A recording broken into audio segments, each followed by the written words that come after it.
وبركاته. الحمد لله رب العالمين والصلاة والسلام على أشرف الأنبياء والمرسلين نبينا محمد عليه وعلى آله أفضل الصلاة وأتم التسليم. أما بعد، رب اشرح لي صدري ويسر لي أمري واحلل عقدة من لساني يفقه قولي. سبحانك لا علم لنا إلا ما علمتنا إنك أنت العليم الحكيم. ബഹുമാനമുള്ള സഹോദരങ്ങളെ, നമുക്കേവർക്കും അറിയാവുന്നതുപോലെ തന്നെ ഇസ്ലാമിൽ വളരെ മഹത്വമുള്ള ഒരു ഇബാദത്താണ് ഹജ്ജ്. മഹാനായ ഇബ്രാഹിം നബി അലൈഹിസ്സലാത്തു വസ്സലാം കഅബയുടെ അടിത്തറ കെട്ടുപടുത്തിയ ശേഷം അല്ലാഹു സുബ്ഹാനഹു വ തആല ഇബ്രാഹിം നബി അലൈഹിസ്സലാത്തു വസ്സലാമിനോട് സൂറത്തുൽ ഹജ്ജിൽ കൽപ്പിക്കുന്നതായി കാണാം. وأذن في الناس بالحج يأتوك رجالا وعلى كل ضامر يأتين من كل فج عميق.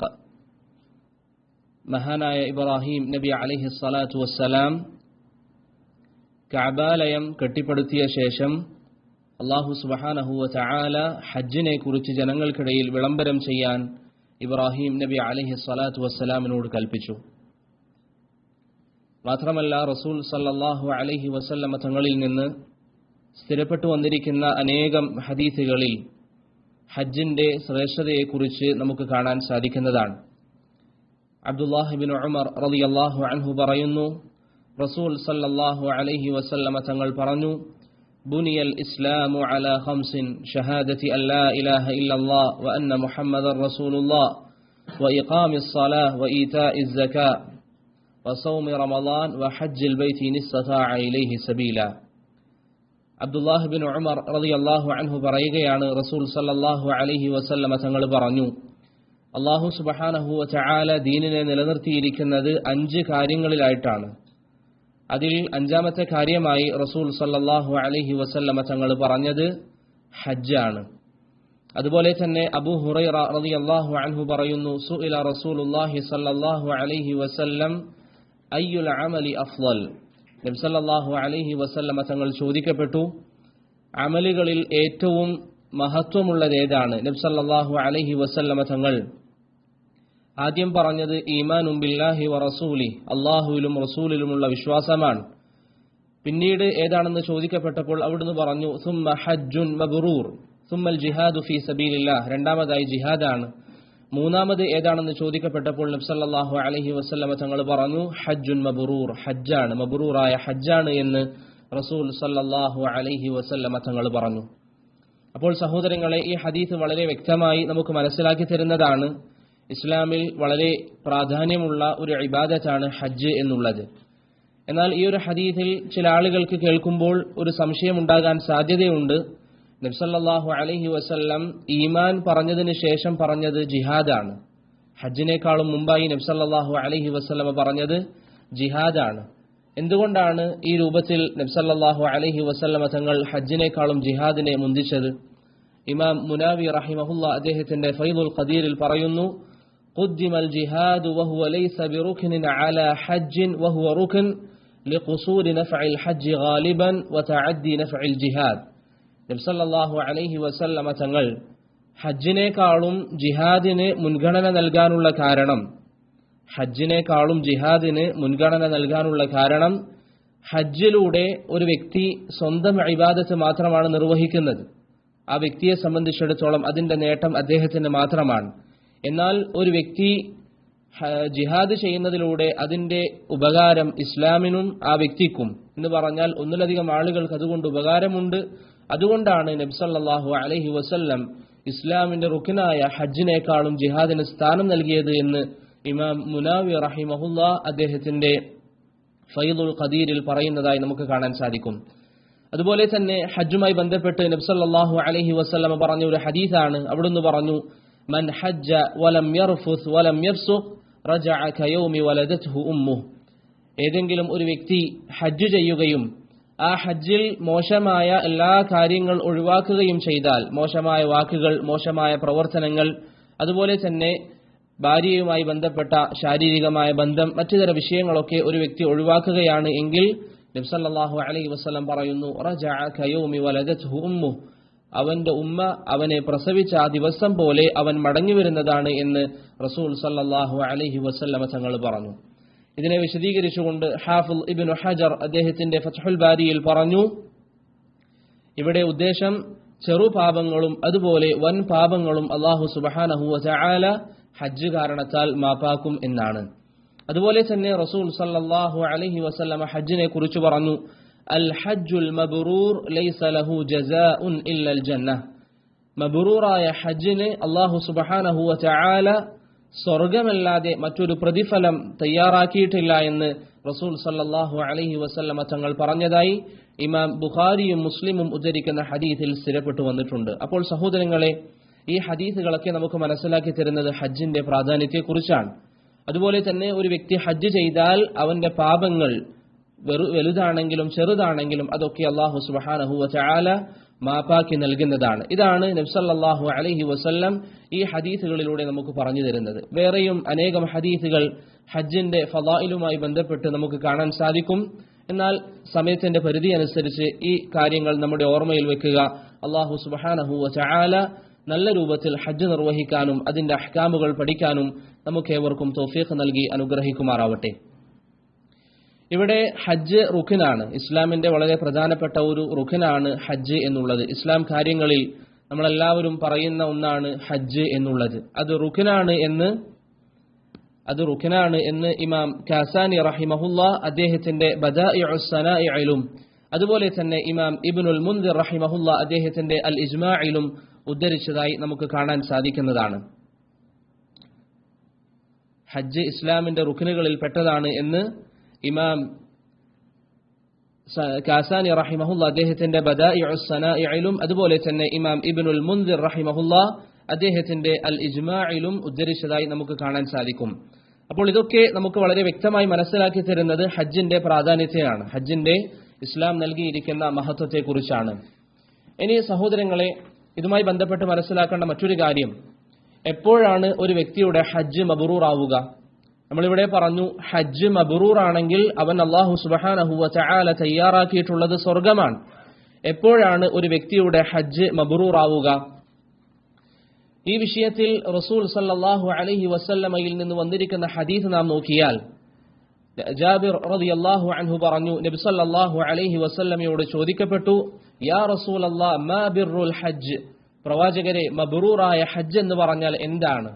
ഖാല, നബി സല്ലല്ലാഹു അലൈഹി വസല്ലമ തങ്ങൾ പറഞ്ഞു, ഇഫ്ശാഉസ് സലാം വ ഇത്ആമുത് തആം, മറ്റുള്ളവരോട് സലാം വ്യാപിപ്പിക്കലും അതുപോലെ തന്നെ മറ്റുള്ളവർക്ക് ഭക്ഷണം നൽകലുമാണ് മബ്റൂറായ ഹജ്ജ് എന്ന് റസൂൽ സല്ലല്ലാഹു അലൈഹി വസല്ലമ തങ്ങൾ പറഞ്ഞതായി ഇമാം ഹാക്കിമും ഇമാം അഹ്മദും ഉദ്ധരിക്കുന്ന ഹദീസിൽ വന്നിട്ടുണ്ട്. പക്ഷേ ഏറ്റവും ശരിയായ അഭിപ്രായം അനുസരിച്ച് ആ ഹദീസ് ദുർബലമാണ്. ഹാഫിദ് ഇബ്നു ഹജർ അദ്ദേഹത്തിന്റെ ഫത്ഹുൽ ബാരിയിൽ പറയുന്നു, ലൗ സബത ലതഅയ്യൻ, ആ ഹദീസ് എങ്ങാനും സ്ഥിരപ്പെട്ടു കഴിഞ്ഞാൽ മബ്റൂറായ ഹജ്ജിന്റെ വിശദീകരണം നമുക്ക് വ്യക്തമായി പറഞ്ഞു കൊടുക്കാൻ സാധിക്കും. സലാം വ്യാപിപ്പിക്കലും മറ്റുള്ളവർക്ക് ഭക്ഷണം നൽകലുമാണ് മബ്റൂറായ ഹജ്ജ് എന്നുള്ളത്. എന്നാൽ ഈ ഹദീസ് ദുർബലമാണ്. അതുകൊണ്ട് തന്നെ പണ്ഡിതന്മാർ ഇതിനെ വിശദീകരിച്ചത് നോക്കിയാൽ നമുക്ക് മനസ്സിലാകും. പണ്ഡിതന്മാർ പറയുന്നു, ഒരു വ്യക്തിയുടെ ഹജ്ജ് മബ്റൂറാകാൻ അദ്ദേഹം ശ്രദ്ധിക്കേണ്ട കാര്യങ്ങൾ, ഒന്നാമതായി അൽ ഹജ്ജുല്ലദീ ലാ ഇസ്മ ഫീ, ഒരു പാപവും ഇല്ലാതെയായിരിക്കണം അദ്ദേഹം ഹജ്ജ് ചെയ്യുന്നത്. ഒരു തെറ്റും കൂടാതെ ഒരു ഹറാമായ പ്രവർത്തനം അല്ലെങ്കിൽ ഇസ്ലാം വിലക്കിയ ഒരു പ്രവർത്തനവും അദ്ദേഹത്തിന്റെ ഹജ്ജിൽ ഉണ്ടാകാൻ പാടില്ല. അതാണ് മബ്റൂറായ ഹജ്ജിന്റെ ഒന്നാമത്തെ നിബന്ധന. രണ്ടാമത്തെ നിബന്ധന, ലാ റിയാഅ ഫീഹി വലാ സുമഅ, അദ്ദേഹത്തിന്റെ ഹജ്ജിൽ റിയാ ഉണ്ടാകാൻ പാടില്ല, അതുപോലെ തന്നെ സുമഅത്ത് ഉണ്ടാകാൻ പാടില്ല. എന്താണ് റിയാഉം സുമഅത്തും? റിയാ എന്ന് പറഞ്ഞാൽ ഒരു വ്യക്തി ഹജ്ജ് ചെയ്യുന്നതിലൂടെ മറ്റുള്ളവരെ അത് കാണിക്കാൻ വേണ്ടി ഉദ്ദേശിക്കൽ, മറ്റുള്ളവരെ കാണിക്കാൻ. സുമഅത്ത് എന്ന് പറഞ്ഞാൽ ഒരു വ്യക്തി ഹജ്ജ് ചെയ്യുന്നതിലൂടെ മറ്റുള്ളവരുടെ പ്രശസ്തിയും അതുപോലെ തന്നെ മറ്റുള്ളവരുടെ പുകഴ്ത്തലും കേൾക്കാൻ ആഗ്രഹിക്കൽ. ഈ രണ്ട് കാര്യവും ഒരു വ്യക്തിയുടെ ഹജ്ജിൽ ഉണ്ടാകാൻ പാടില്ല. ഷെയ്ഖ് ഇബ്നു ബാസ് റഹിമഹുല്ലാ റിയാഉം സുമഅത്തും വിശദീകരിക്കുമ്പോൾ പറയുന്നതായി കാണാം, അർ-റിയാഉ മാ യുശാഹദ് വസ്സുമഅതു മാ യുസ്മഅ. അതുപോലെ തന്നെ ഹജ്ജ് മബ്റൂറാകാനുള്ള മൂന്നാമത്തെ നിബന്ധന, മാലുഹു ഹലാൽ, അദ്ദേഹത്തിന്റെ സമ്പാദ്യം ഹലാലായ സമ്പാദ്യമായിരിക്കണം. അദ്ദേഹത്തിന്റെ സമ്പാദ്യം ഹലാലായ സമ്പാദ്യമായിരിക്കണം. ഈ മൂന്ന് നിബന്ധനകൾ ഒരു വ്യക്തിയുടെ ഹജ്ജിൽ ഉണ്ട് എങ്കിൽ അത് മബ്റൂറായ ഹജ്ജാണ് എന്ന് അനേകം പണ്ഡിതന്മാർ വിശദീകരിക്കുന്നതായി നമുക്ക് കാണാൻ സാധിക്കുന്നതാണ്. അതിൽപ്പെട്ടതാണ് ഇമാം ബദറുദ്ദീൻ അൽ ഐനി റഹിമഹുല്ലയുടെ സംസാരം, അതുപോലെ തന്നെ ഖാദി ഇയാദ് റഹിമഹുല്ലയുടെ സംസാരം. അവരുടെ സംസാരങ്ങളിൽ നിന്ന് മനസ്സിലാകുന്നത് ഒരു വ്യക്തിയുടെ ഹജ്ജിൽ ഈ 3 വിശേഷണങ്ങൾ ഉൾപ്പെട്ടു കഴിഞ്ഞാൽ അദ്ദേഹത്തിന്റെ ഹജ്ജ് മബ്റൂറാണ്. ബഹുമാന്യനായ അധ്യാപകൻ ഷെയ്ഖ് അബ്ദുൽ മുഹ്സിൻ അൽ അബ്ബാദ് അൽ ബദർ ഹഫിളഹുല്ലാ അദ്ദേഹത്തിന്റെ തബ്സീറുൻ നാസിക് എന്ന കിതാബിൽ സൂചിപ്പിക്കുന്നതായി കാണാം, മബ്റൂറായ ഹജ്ജിന്റെ പ്രധാനപ്പെട്ട ഒരു ലക്ഷണമാണ് ഒരു വ്യക്തി ഹജ്ജ് കഴിഞ്ഞതിന് ശേഷം അതിനു മുമ്പുള്ള അവസ്ഥ എങ്ങനെയാണോ അതിനേക്കാളും നല്ലതായിരിക്കും. അത് മബ്റൂറായ ഹജ്ജിന്റെ ഉദാഹരണമാണ് അല്ലെങ്കിൽ തെളിവാണ് എന്ന് ഷെയ്ഖ് അബ്ദുൽ മുഹ്സിൻ അൽ അബ്ബാദ് അൽ ബദർ ഹഫിളഹുല്ലാ അദ്ദേഹത്തിന്റെ തബ്സീറുൻ നാസിക് എന്ന കിതാബിൽ പറയുന്നതായി നമുക്ക് കാണാൻ സാധിക്കുന്നതാണ്. ഇനി സഹോദരങ്ങളെ, ഇവിടെ മനസ്സിലാക്കേണ്ട മറ്റു ചില കാര്യങ്ങൾ. ഒന്നാമതായി, റസൂൽ സല്ലല്ലാഹു അലൈഹി വസല്ലമ തങ്ങൾ അവിടുത്തെ ജീവിതത്തിൽ എത്ര ഹജ്ജ് ചെയ്തിട്ടുണ്ട്? നബി സല്ലല്ലാഹു അലൈഹി വസല്ലമ തങ്ങൾ അവിടുത്തെ ജീവിതത്തിൽ എത്ര ഹജ്ജ് ചെയ്തിട്ടുണ്ട്? ഇവിടെ ഇമാം ഇബ്നുൽ ഖയ്യിം റഹിമഹുല്ലാ അദ്ദേഹത്തിന്റെ സാദുൽ മആദിൽ ഇജ്മാ ഉദ്ധരിക്കുന്നതായി കാണാം. നബി സല്ലല്ലാഹു അലൈഹി വസല്ലമ നബി ആയതിനു ശേഷം അഥവാ ബിഅസത്തിന് ശേഷം ഒരു ഹജ്ജ് മാത്രമാണ് നിർവഹിച്ചിട്ടുള്ളൂ. ഇമാം ഇബ്നുൽ ഖയ്യിം അദ്ദേഹത്തിന്റെ സാദുൽ മആദിൽ ഈ വിഷയത്തിൽ ഇജ്മാ ഉദ്ധരിക്കുന്നുണ്ട്. എന്നാൽ നബി സല്ലല്ലാഹു അലൈഹി വസല്ലം ബിഅസത്തിന് മുമ്പ് ഒന്നിലധികം തവണ അല്ലെങ്കിൽ ബിഅസത്തിന് മുമ്പ് നബി സല്ലല്ലാഹു അലൈഹി വസല്ലമ ഹജ്ജ് ചെയ്തതായി ചരിത്രങ്ങളിൽ നമുക്ക് കാണാൻ സാധിക്കും. ബിഅസത്തിന് മുമ്പ് നബി സല്ലല്ലാഹു അലൈഹി വസല്ലമ തങ്ങൾ ഹജ്ജ് ചെയ്തതായി നമുക്ക് ചരിത്രങ്ങളിൽ കാണാൻ സാധിക്കുന്നതാണ്. പക്ഷേ ബിഅസത്തിന് ശേഷം ഒരു തവണയാണ് നബി സല്ലല്ലാഹു അലൈഹി വസല്ലമ തങ്ങൾ ഹജ്ജ് ചെയ്തതായി സ്ഥിരപ്പെട്ടിട്ടുള്ളൂ. അതുകൊണ്ട് തന്നെ നബി സല്ലല്ലാഹു അലൈഹി വസല്ലമയുടെ ജീവിതത്തിൽ ഒരു തവണ നടന്ന സംഭവം എന്ന അടിസ്ഥാനത്തിൽ ഹജ്ജുമായി ബന്ധപ്പെട്ട് വന്നിരിക്കുന്ന ഹദീസുകൾ മറ്റ് വിഷയങ്ങളെ സംബന്ധിച്ചിടത്തോളം വളരെ കുറഞ്ഞ ഹദീസുകളാണ്. നിസ്കാരവുമായി ബന്ധപ്പെട്ട ഹദീസുകളുമായി ഹജ്ജിന്റെ ഹദീസുകൾ താരതമ്യം ചെയ്തു നോക്കിയാൽ ധാരാളം വ്യത്യാസങ്ങൾ നമുക്ക് കാണാം. കാരണം നിസ്കാരം അവിടുത്തെ ജീവിതത്തിൽ ആവർത്തിച്ച് വരുന്നതാണ്. എന്നാൽ ഹജ്ജ് ഒരു തവണയാണ് നബി സല്ലല്ലാഹു അലൈഹി വസല്ലമ ചെയ്തുള്ളൂ. അതുകൊണ്ട് തന്നെ പണ്ഡിതന്മാർ ഹജ്ജിനെ കുറിച്ച് സംസാരിക്കുമ്പോൾ പ്രധാനമായും അവലംബിക്കുന്ന ഒരു കാര്യമാണ് സഹാബത്തിന്റെ ഫത്വ എന്നുള്ളത്. പണ്ഡിതന്മാർ ഹജ്ജിനെ കുറിച്ച് സംസാരിക്കുമ്പോൾ പ്രധാനമായും അവലംബിക്കുന്ന ഒരു കാര്യമാണ് സഹാബത്തിന്റെ ഫത്വ എന്നുള്ളത്. ഇവിടെ സഹോദരങ്ങളെ, ബാറക്കല്ലാഹു ഫീക്കും, നമ്മുടെ മൻഹജുസ് സലഫുമായി ബന്ധപ്പെട്ട് നമ്മളൊക്കെ അഹ്ലുസുന്നയാണെന്ന് പറയുന്നു, അഹ്ലുസുന്നയുടെ ആശയമാണെന്ന് പറയുന്നു. അഹ്ലുസുന്നയുടെ ആശയത്തിൽ സഹാബത്തിന്റെ ഫത്വകൾ അതല്ലെങ്കിൽ അവരുടെ അഭിപ്രായങ്ങൾ അതിനുള്ള വില എന്താണ്?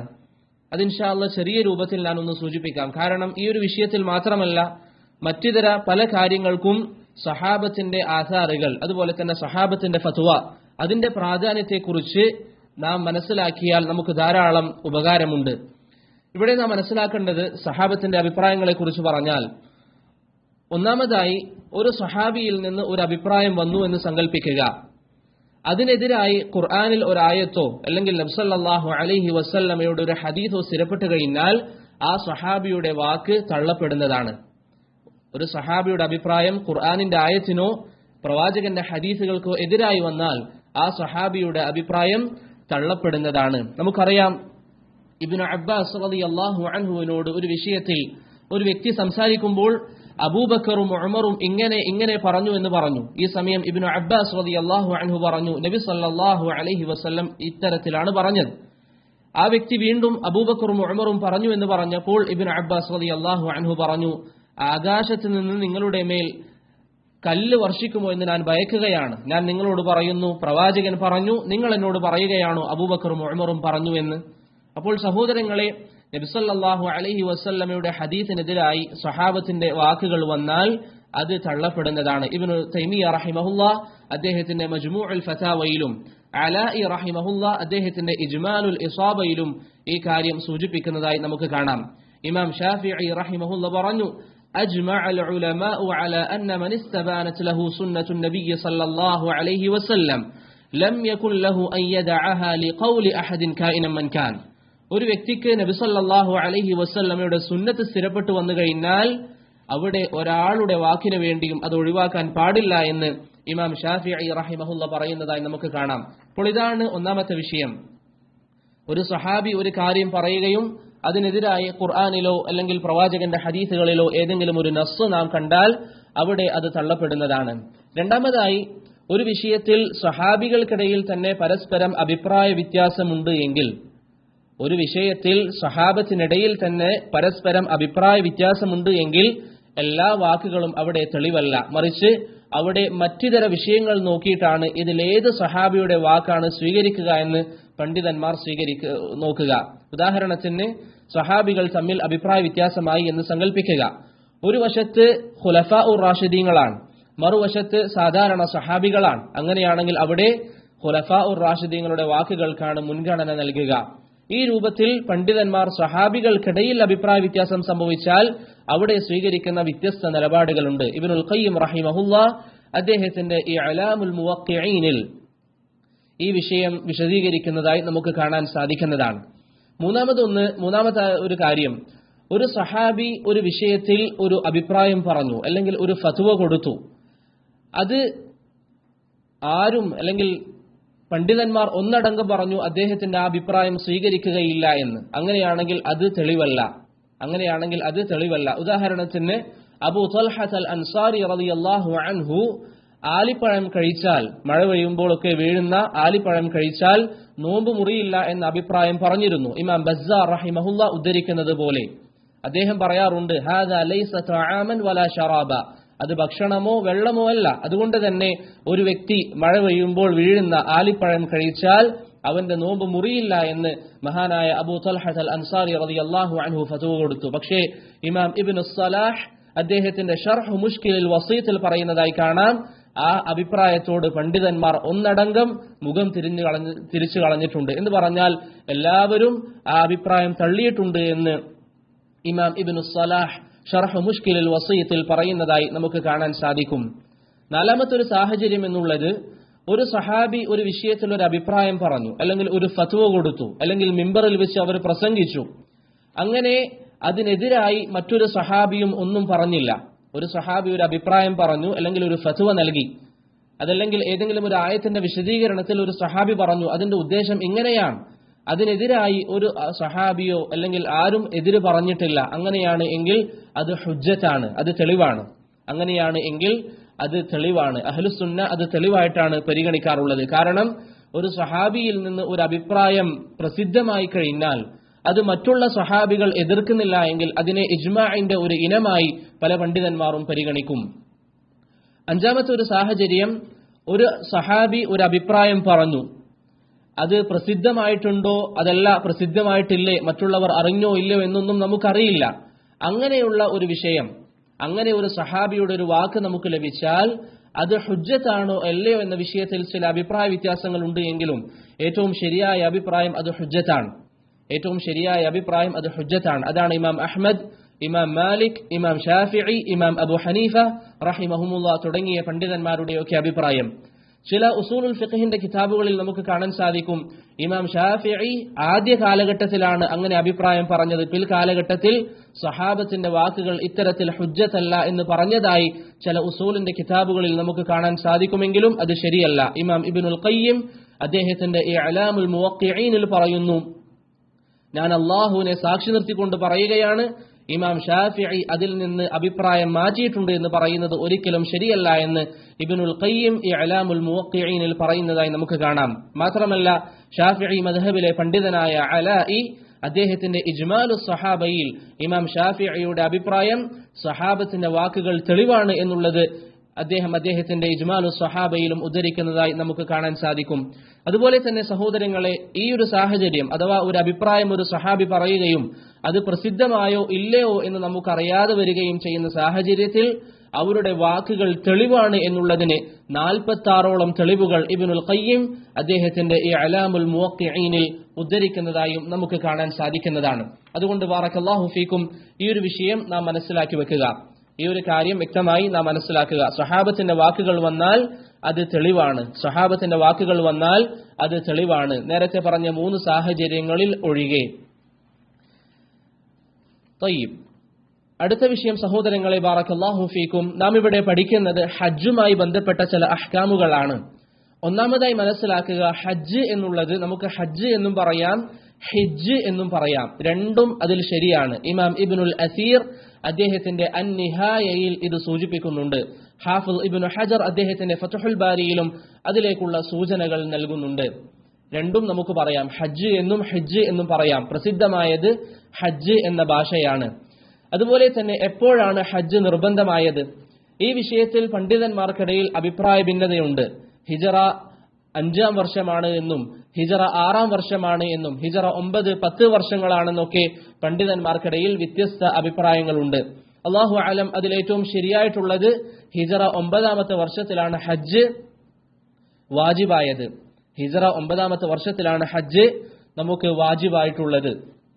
ഇമാം ഇബ്നു മുഫ്ലിഹ് റഹിമഹുല്ല അദ്ദേഹത്തിന്റെ ഫുറൂഇൽ ഭൂരിപക്ഷം ഉലമാക്കളുടെ അഭിപ്രായം അതാണ് എന്ന് പറയുന്നതായി നമുക്ക് കാണാൻ സാധിക്കും. അതുപോലെ തന്നെ ഇബ്നുൽ ഖയ്യിം അദ്ദേഹത്തിന്റെ സാദുൽ മആദിലും ഈ ഒരു അഭിപ്രായമാണ് പറയുന്നത്. അവരത് പറയാനുള്ള പ്രധാന ഒരു കാരണം ഹജ്ജ് നിർബന്ധമാക്കിയിട്ടുള്ള പരിശുദ്ധ ഖുർആനിലെ ആയത്ത് വലില്ലാഹി അലന്നാസി ഹജ്ജുൽ ബൈതി മൻ ഇസ്തതാഅ ഇലൈഹി സബീല എന്ന പരിശുദ്ധ ഖുർആനിലെ സൂറത്തു ആലു ഇമ്രാനിലെ വചനം അല്ലാഹു അവതരിപ്പിച്ചത് ആമുൽ വുഫൂദിലാണ്. അഥവാ ഹിജറ 9-ന്റെ അവസാനം അല്ലെങ്കിൽ 10-ൽ ആ സമയത്താണ് അല്ലാഹു സുബ്ഹാനഹു വ തആല ഈ ആയത്ത് അവതരിപ്പിച്ചത്. ആ ആയത്തിലൂടെയാണ് ഹജ്ജ് നമുക്ക് വാജിബായത്. അതുകൊണ്ട് തന്നെ ബാറക്കല്ലാഹു ഫീക്കും ഏറ്റവും ശരിയായ അഭിപ്രായം അനുസരിച്ച് ഹിജറ 9-ാമത്തെ വർഷത്തിലോ അല്ലെങ്കിൽ 10-ന്റെ തുടക്കത്തിലോ ആണ് ഹജ്ജ് നിർബന്ധമായത്. അതാണ് ശൈഖുൽ ഇസ്ലാം ഇബ്നു തൈമിയ റഹിമഹുല്ലയും പറയുന്ന അഭിപ്രായം. അതേപോലെ ഹജ്ജുമായി ബന്ധപ്പെട്ട് നാം പഠിക്കുമ്പോൾ മനസ്സിലാക്കേണ്ട മറ്റൊരു കാര്യം, ശരീഅത്തിൽ ഹജ്ജുമായി ബന്ധപ്പെട്ട് ഒന്നിലധികം ഹദീസുകൾ വന്നിട്ടുണ്ട് എങ്കിലും അതിലേറ്റവും അധികം അഹ്കാമുകൾ ചർച്ച ചെയ്യുന്ന ഹദീസ് ജാബിർ ബിൻ അബ്ദില്ലാ റളിയല്ലാഹു അൻഹു ഉദ്ധരിക്കുന്ന ഹദീസാണ്. അതുകൊണ്ട് തന്നെ പണ്ഡിതന്മാർ ഹജ്ജിന്റെ വിഷയത്തിൽ വന്ന അസ്ലായ ഹദീസ് ജാബിർ റളിയല്ലാഹു അൻഹുവിന്റെ ഹദീസാണ് എന്ന് പറയാറുണ്ട്. സ്വഹീഹ് മുസ്ലിമിലുള്ള ഹദീസ് വളരെ വിശാലമായ വലിയൊരു ഹദീസാണ്. അത് ഇമാം ബുഖാരിയുടെ അല്ലെങ്കിൽ ഇമാം മുസ്ലിമിന്റെ അഫ്രാദിൽപ്പെട്ടതാണ്. എന്ന് പറഞ്ഞാൽ ഇമാം ബുഖാരി റഹിമഹുല്ല ഉദ്ധരിക്കാത്ത ഹദീസാണ് ഹജ്ജിന്റെ വിഷയത്തിൽ അസ്ലായി വന്നത്. ഏതുപോലെ വുളൂഇന്റെ വിഷയത്തിൽ നമ്മൾ പറയാറുണ്ട് അസ്ലായി വന്ന ഹദീസ് ഉസ്മാൻ റളിയല്ലാഹു അൻഹുവിന്റെ ഇമാം ബുഖാരി ഉദ്ധരിക്കുന്ന ഹദീസാണ്. സിയാമിന്റെ വിഷയത്തിൽ അബൂ ഖതാദ റളിയല്ലാഹു അൻഹുവിന്റെ ഇമാം മുസ്ലിം ഉദ്ധരിക്കുന്ന ഹദീസാണ് അസ്ലായ ഹദീസ്. അതുപോലെ തന്നെ നിസ്കാരത്തിന്റെ വിഷയത്തിൽ അബൂ ഹുറൈറ റളിയല്ലാഹു അൻഹുവിൽ നിന്ന് ഇമാം ബുഖാരി ഉദ്ധരിക്കുന്ന ഒരു ഹദീസാണ് അസ്ലായ ഹദീസ്. ഈ രൂപത്തിൽ ഹജ്ജുമായി ബന്ധപ്പെട്ട് വന്നിരിക്കുന്ന അടിസ്ഥാന ഹദീസ് എന്നുള്ളത് ജാബിർ ബിൻ അബ്ദുല്ലാ റളിയല്ലാഹു അൻഹുവിൽ നിന്ന് ഇമാം മുസ്ലിം റഹിമഹുല്ലാ ഉദ്ധരിക്കുന്ന ഹദീസാണ്. ശേഷം സഹോദരങ്ങളെ, അടുത്തൊരു വിഷയം ബാറക്കല്ലാഹു ഫീക്കും, ഹജ്ജിനെ സംബന്ധിച്ചിടത്തോളം അല്ലെങ്കിൽ നാം ഇവിടെ പഠിക്കുന്ന ഹജ്ജുമായി ബന്ധപ്പെട്ട് പണ്ഡിതന്മാർ സംസാരിച്ച സംസാരങ്ങളിൽ നമുക്കിങ്ങനെ കാണാം, ഹജ്ജിന് ചില ഷുറൂത്തുകളുണ്ട്, അതുപോലെ തന്നെ ഹജ്ജിന് ചില അർക്കാനുകളുണ്ട്, അതുപോലെ തന്നെ ഹജ്ജിന് ചില വാജിബാത്തുകളുണ്ട്, അതുപോലെ തന്നെ ഹജ്ജിന് ചില മുസ്തഹബായ കാര്യങ്ങളുണ്ട്. അല്ലെങ്കിൽ ഇഹ്റാമോടുകൂടി ഇങ്ങനെ പണ്ഡിതന്മാർ സംസാരിക്കുന്നതായി നമുക്ക് കാണാൻ സാധിക്കും. ആദ്യം തന്നെ ഇവ തമ്മിലുള്ള ഒരു ചെറിയ വ്യത്യാസം നമുക്ക് മനസ്സിലാക്കാം. ഷുറൂത്ത് എന്ന് പറഞ്ഞാൽ എന്താണ്? ഷുറൂത്ത് എന്ന് പറഞ്ഞാൽ അല്ലെങ്കിൽ ഷുറൂത്തുൽ ഹജ്ജ് എന്നതുകൊണ്ട് ഉദ്ദേശിക്കുന്നത് ഈ ഷുറൂത്തിൽ പറയപ്പെടുന്ന കാര്യം ഒരു വ്യക്തിയിൽ ഉണ്ടെങ്കിൽ മാത്രമാണ് ആ വ്യക്തിയെ സംബന്ധിച്ചിടത്തോളം ഹജ്ജ് പൂർത്തിയാവുകയുള്ളൂ. ഈ പറയപ്പെടുന്ന വിഷയം ഒരു വ്യക്തിയിൽ ഉണ്ടെങ്കിൽ മാത്രമാണ് ആ വ്യക്തിയെ സംബന്ധിച്ചിടത്തോളം ഹജ്ജ് നിർബന്ധമാക്കപ്പെടുകയുള്ളൂ. അതിനെക്കുറിച്ച് ഇൻഷാ അല്ലാഹ് നമുക്ക് പറയാം. രണ്ടാമത്തേത്, ഷുറൂത്ത് എന്നുള്ളത് ഹജ്ജിന്റെ പ്രവർത്തനങ്ങളിൽ നിന്ന് പുറത്തുള്ള ഒരു കാര്യമാണ്. എന്നാൽ ഹജ്ജിന്റെ അർക്കാനുകളും വാജിബാത്തുകളും ഹജ്ജിന്റെ ഇബാദത്തിന് അകത്തുള്ള വിഷയങ്ങളാണ്. എന്താണ് അർക്കാനും വാജിബാത്തും തമ്മിലുള്ള വ്യത്യാസം? പ്രത്യേകിച്ച് ഹജ്ജിന്റെ ബാബിൽ അത് മനസ്സിലാക്കുന്നതിന്റെ പ്രാധാന്യത എന്താണ്? സഹോദരങ്ങളെ ബാറക്കല്ലാഹു ഫീക്കും, അർക്കാൻ എന്ന് പറഞ്ഞാൽ അത് ഹജ്ജിൽ നിർബന്ധമായും ഒരു അടിമ ചെയ്യേണ്ട പ്രവർത്തനങ്ങൾ. അഥവാ ഒരു വ്യക്തി അത് ചെയ്തിട്ടില്ല എങ്കിൽ, ഹജ്ജിന്റെ ഏതെങ്കിലും ഒരു റുക്ന് ഒരു വ്യക്തി ഒഴിവാക്കുകയാണ് എങ്കിൽ അവന്റെ ഹജ്ജ് ബാത്തിലാണ്. അവന്റെ ഹജ്ജ് ബാത്തിലാണ്. അത് ഏതൊക്കെയാണ് അർക്കാനുകൾ? ഇൻഷാ അല്ലാഹ് നമുക്ക് പറയാം. അതുപോലെ തന്നെ ഹജ്ജിന്റെ വാജിബാത്തുകൾ എന്നതുകൊണ്ട് ഉദ്ദേശിക്കുന്നത് എന്താണ്? ഹജ്ജിൽ നമ്മൾ ചെയ്യേണ്ട ചില കാര്യങ്ങൾ അതൊരു വ്യക്തി ഒഴിവാക്കിയാൽ അവന് ഹജ്ജ് ബാത്തിലാവില്ല, മറിച്ച് അതിന് പകരമായി അവൻ ദം കൊടുക്കണം. അവൻ ദം കൊടുക്കണം. ഹജ്ജിൽ ദം എന്ന് പറഞ്ഞാൽ പൊതുവെ ഉദ്ദേശിക്കുന്നത് ആടിനെ അറുത്ത് അത് വിതരണം ചെയ്യലാണ്. ഇബ്നു അബ്ബാസ് റളിയല്ലാഹു അൻഹു പറഞ്ഞതുപോലെ ഹജ്ജിൽ പൊതുവെ ദം എന്ന് പറഞ്ഞാൽ അവിടെ ഉദ്ദേശം ആടിനെ അറുത്ത് അത് വിതരണം ചെയ്യലാണ് എന്ന് ഇബ്നു അബ്ബാസ് റളിയല്ലാഹു അൻഹുവിൽ നിന്ന് ഉദ്ധരിക്കപ്പെടുന്ന അസറിൽ നമുക്ക് കാണാൻ സാധിക്കുന്നതാണ്. അതാണ് വാജിബാത്തുകളും അർക്കാനുകളും തമ്മിലുള്ള വ്യത്യാസം. തയ്യിബ്, ആദ്യമായി ഹജ്ജിന്റെ ശുറൂത്തുകൾ എന്തൊക്കെയാണ്, അല്ലെങ്കിൽ ആർക്കാണ് ഹജ്ജ് നിർബന്ധമാവുക? വിശദീകരിക്കാതെ നമുക്ക് പറയാം, പലതവണ നമ്മൾ കേട്ട വിഷയങ്ങളായിരിക്കാം. ഒന്നാമതായി ഹജ്ജിന്റെ ഷർത്ത് മുസ്ലിം ആയിരിക്കണം. ഹജ്ജിന്റെ ഒന്നാമത്തെ ഷർത്ത് അൽ ഇസ്ലാം. മുസ്ലിമിനാണ് ഹജ്ജ് ചെയ്താൽ അത് ശരിയാവുക. ഒരു കാഫിർ ഹജ്ജ് ചെയ്താൽ അവന്റെ ഹജ്ജ് ബാത്തിലാണ്. ഒരു കാഫിർ ഹജ്ജ് ചെയ്താൽ അവന്റെ ഹജ്ജ് ബാത്തിലാണ്. അല്ലാഹു പറഞ്ഞു, വഖദിംനാ ഇലാ മാ അമിലൂ മിൻ അമലിൻ ഫജഅൽനാഹു ഹബാഅൻ മൻസൂറ. അവിശ്വാസികൾ ചെയ്തിരിക്കുന്ന പ്രവർത്തനങ്ങളിലേക്ക് അവസാന നാൾ നാം വരികയും അവർ ചെയ്തിരിക്കുന്ന പ്രവർത്തനങ്ങൾ ഒരു ധൂളി പോലെ നാം നശിപ്പിച്ചു കളയുകയും ചെയ്യുമെന്ന് അല്ലാഹു സുബ്ഹാനഹു വ തആല പറഞ്ഞതായി പരിശുദ്ധ ഖുർആനിൽ നമുക്ക് കാണാൻ സാധിക്കും. അതുപോലെ തന്നെ കാഫിറിന്റെ ഹജ്ജ് സഹീഹല്ല എന്ന് ഇബ്നു ഖുദാമ റഹിമഹുല്ലാ ഇജ്മാ ഉദ്ധരിച്ചിട്ടുണ്ട്. കാഫിറിന്റെ ഹജ്ജ് സഹീഹല്ല എന്ന് ഇബ്നു ഖുദാമ റഹിമഹുല്ലാ ഇജ്മാ ഉദ്ധരിച്ചിട്ടുണ്ട്. ഹജ്ജിന്റെ രണ്ടാമത്തെ ഷറത്ത് ബുലൂഗാണ്, പ്രായപൂർത്തി എത്തണം.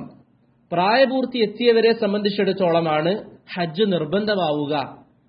പ്രായപൂർത്തി എത്തിയവരെ സംബന്ധിച്ചിടത്തോളമാണ് ഹജ്ജ് നിർബന്ധമാവുക എന്ന് പറഞ്ഞാൽ ഒരു കുട്ടി ഹജ്ജ് ചെയ്താൽ ആ കുട്ടിയുടെ ഹജ്ജ് സഹീഹാവില്ല എന്നല്ല, മറിച്ച് ഒരു വ്യക്തി നിർബന്ധമായും ഇസ്ലാമിൽ ചെയ്യേണ്ട കടമയായ ഹജ്ജിന് പകരമായി അത് മതിയാവുകയില്ല. മറിച്ച് ചെറിയൊരു കുട്ടി അഥവാ പ്രായപൂർത്തി എത്തുന്നതിന് മുമ്പാണ് ഒരു വ്യക്തി ഹജ്ജ് ചെയ്യുന്നത് എങ്കിൽ ഹജ്ജ് സഹീഹാണ്, പക്ഷേ അവന്റെ ഹജ്ജത്തുൽ ഇസ്ലാമിന് ഫർളായ ഹജ്ജിന് പകരമായി അത് മതിയാവുകയില്ല. മറിച്ച് പ്രായപൂർത്തി എത്തിയതിനു ശേഷം അവൻ വീണ്ടും ഹജ്ജ് ചെയ്യുക എന്നുള്ളത് നിർബന്ധമാണ്. പ്രായപൂർത്തി എത്തിയതിനു ശേഷം വീണ്ടും ഹജ്ജ് ചെയ്യുക എന്നുള്ളത് നിർബന്ധമാണ്. അപ്പോൾ പ്രായപൂർത്തി എത്തുക എന്നുള്ളത് ഹജ്ജ് വാജിബാകാനുള്ള നിബന്ധനയാണ്. അതല്ലാതെ കുട്ടികൾ ഹജ്ജ് ചെയ്താൽ അത് ശരിയാവില്ല എന്നല്ല. എന്താണ് അതിന് തെളിവ്? റസൂൽ സല്ലല്ലാഹു അലൈഹി വസല്ലമ തങ്ങളുടെ അരികിലേക്ക് ഒരു സ്ത്രീ വന്നുകൊണ്ട് ഒരു ചെറിയ കുട്ടിയെ ഉയർത്തിക്കൊണ്ട് ചോദിച്ചു, അലിഹാദ ഹജ്ജ്, ഈ കുട്ടിക്ക് ഹജ്ജുണ്ടോ എന്ന് ചോദിച്ചു. നബി സല്ലല്ലാഹു അലൈഹി വസല്ലമ പറഞ്ഞു, നഅം വലകി അജ്ർ, അതെ ആ കുട്ടിക്ക് ഹജ്ജുണ്ട്, അതിന്റെ പ്രതിഫലം നിങ്ങൾക്കാണ് എന്ന് നബി സല്ലല്ലാഹു അലൈഹി വസല്ലമ ആ സ്ത്രീയോട് പറഞ്ഞു. ഈ വിഷയത്തിൽ ഇമാം ഷാഫിഈയും ഇമാം തിർമിദിയും ഇജ്മാ ഉദ്ധരിക്കുന്നതായി കാണാം. അഥവാ കുട്ടിയുടെ ഹജ്ജ് സഹീഹാണ്, പക്ഷേ അത് ഇസ്ലാമിന്റെ ഹജ്ജിന് പകരം മതിയാവുകയില്ല. മാത്രമല്ല മഹാനായ അബ്ദുല്ലാഹ് ഇബ്നു ഉമർ റളിയല്ലാഹു അൻഹു അദ്ദേഹത്തിന്റെ അരികിലുള്ള ചെറിയ കുട്ടികളെയും കൂട്ടി ഹജ്ജിന് പോയതായി ഇമാം ഇബ്നു അബി ശൈബ റഹിമഹുല്ല അദ്ദേഹത്തിന്റെ മുസന്നഫിൽ ഉദ്ധരിക്കുന്ന അസറിൽ സ്ഥിരപ്പെട്ടു വന്നിട്ടുണ്ട്. അതിൽ നമുക്ക് ബാക്കി ഇങ്ങനെ കാണാം, അവർക്ക് ചെയ്യാൻ സാധിക്കുന്ന വിഷയങ്ങൾ അവരോട് തന്നെ ചെയ്യാൻ കൽപ്പിക്കുകയും അവർക്ക് സാധിക്കാത്ത വിഷയങ്ങൾ, ചില വിഷയങ്ങളൊക്കെ ഇബ്നു ഉമർ റളിയല്ലാഹു അൻഹു അവർക്ക് പകരമായി ചെയ്യാറുണ്ട് എന്നും അദ്ദേഹത്തിന്റെ അസറിൽ നമുക്ക് കാണാൻ സാധിക്കുന്നതാണ്.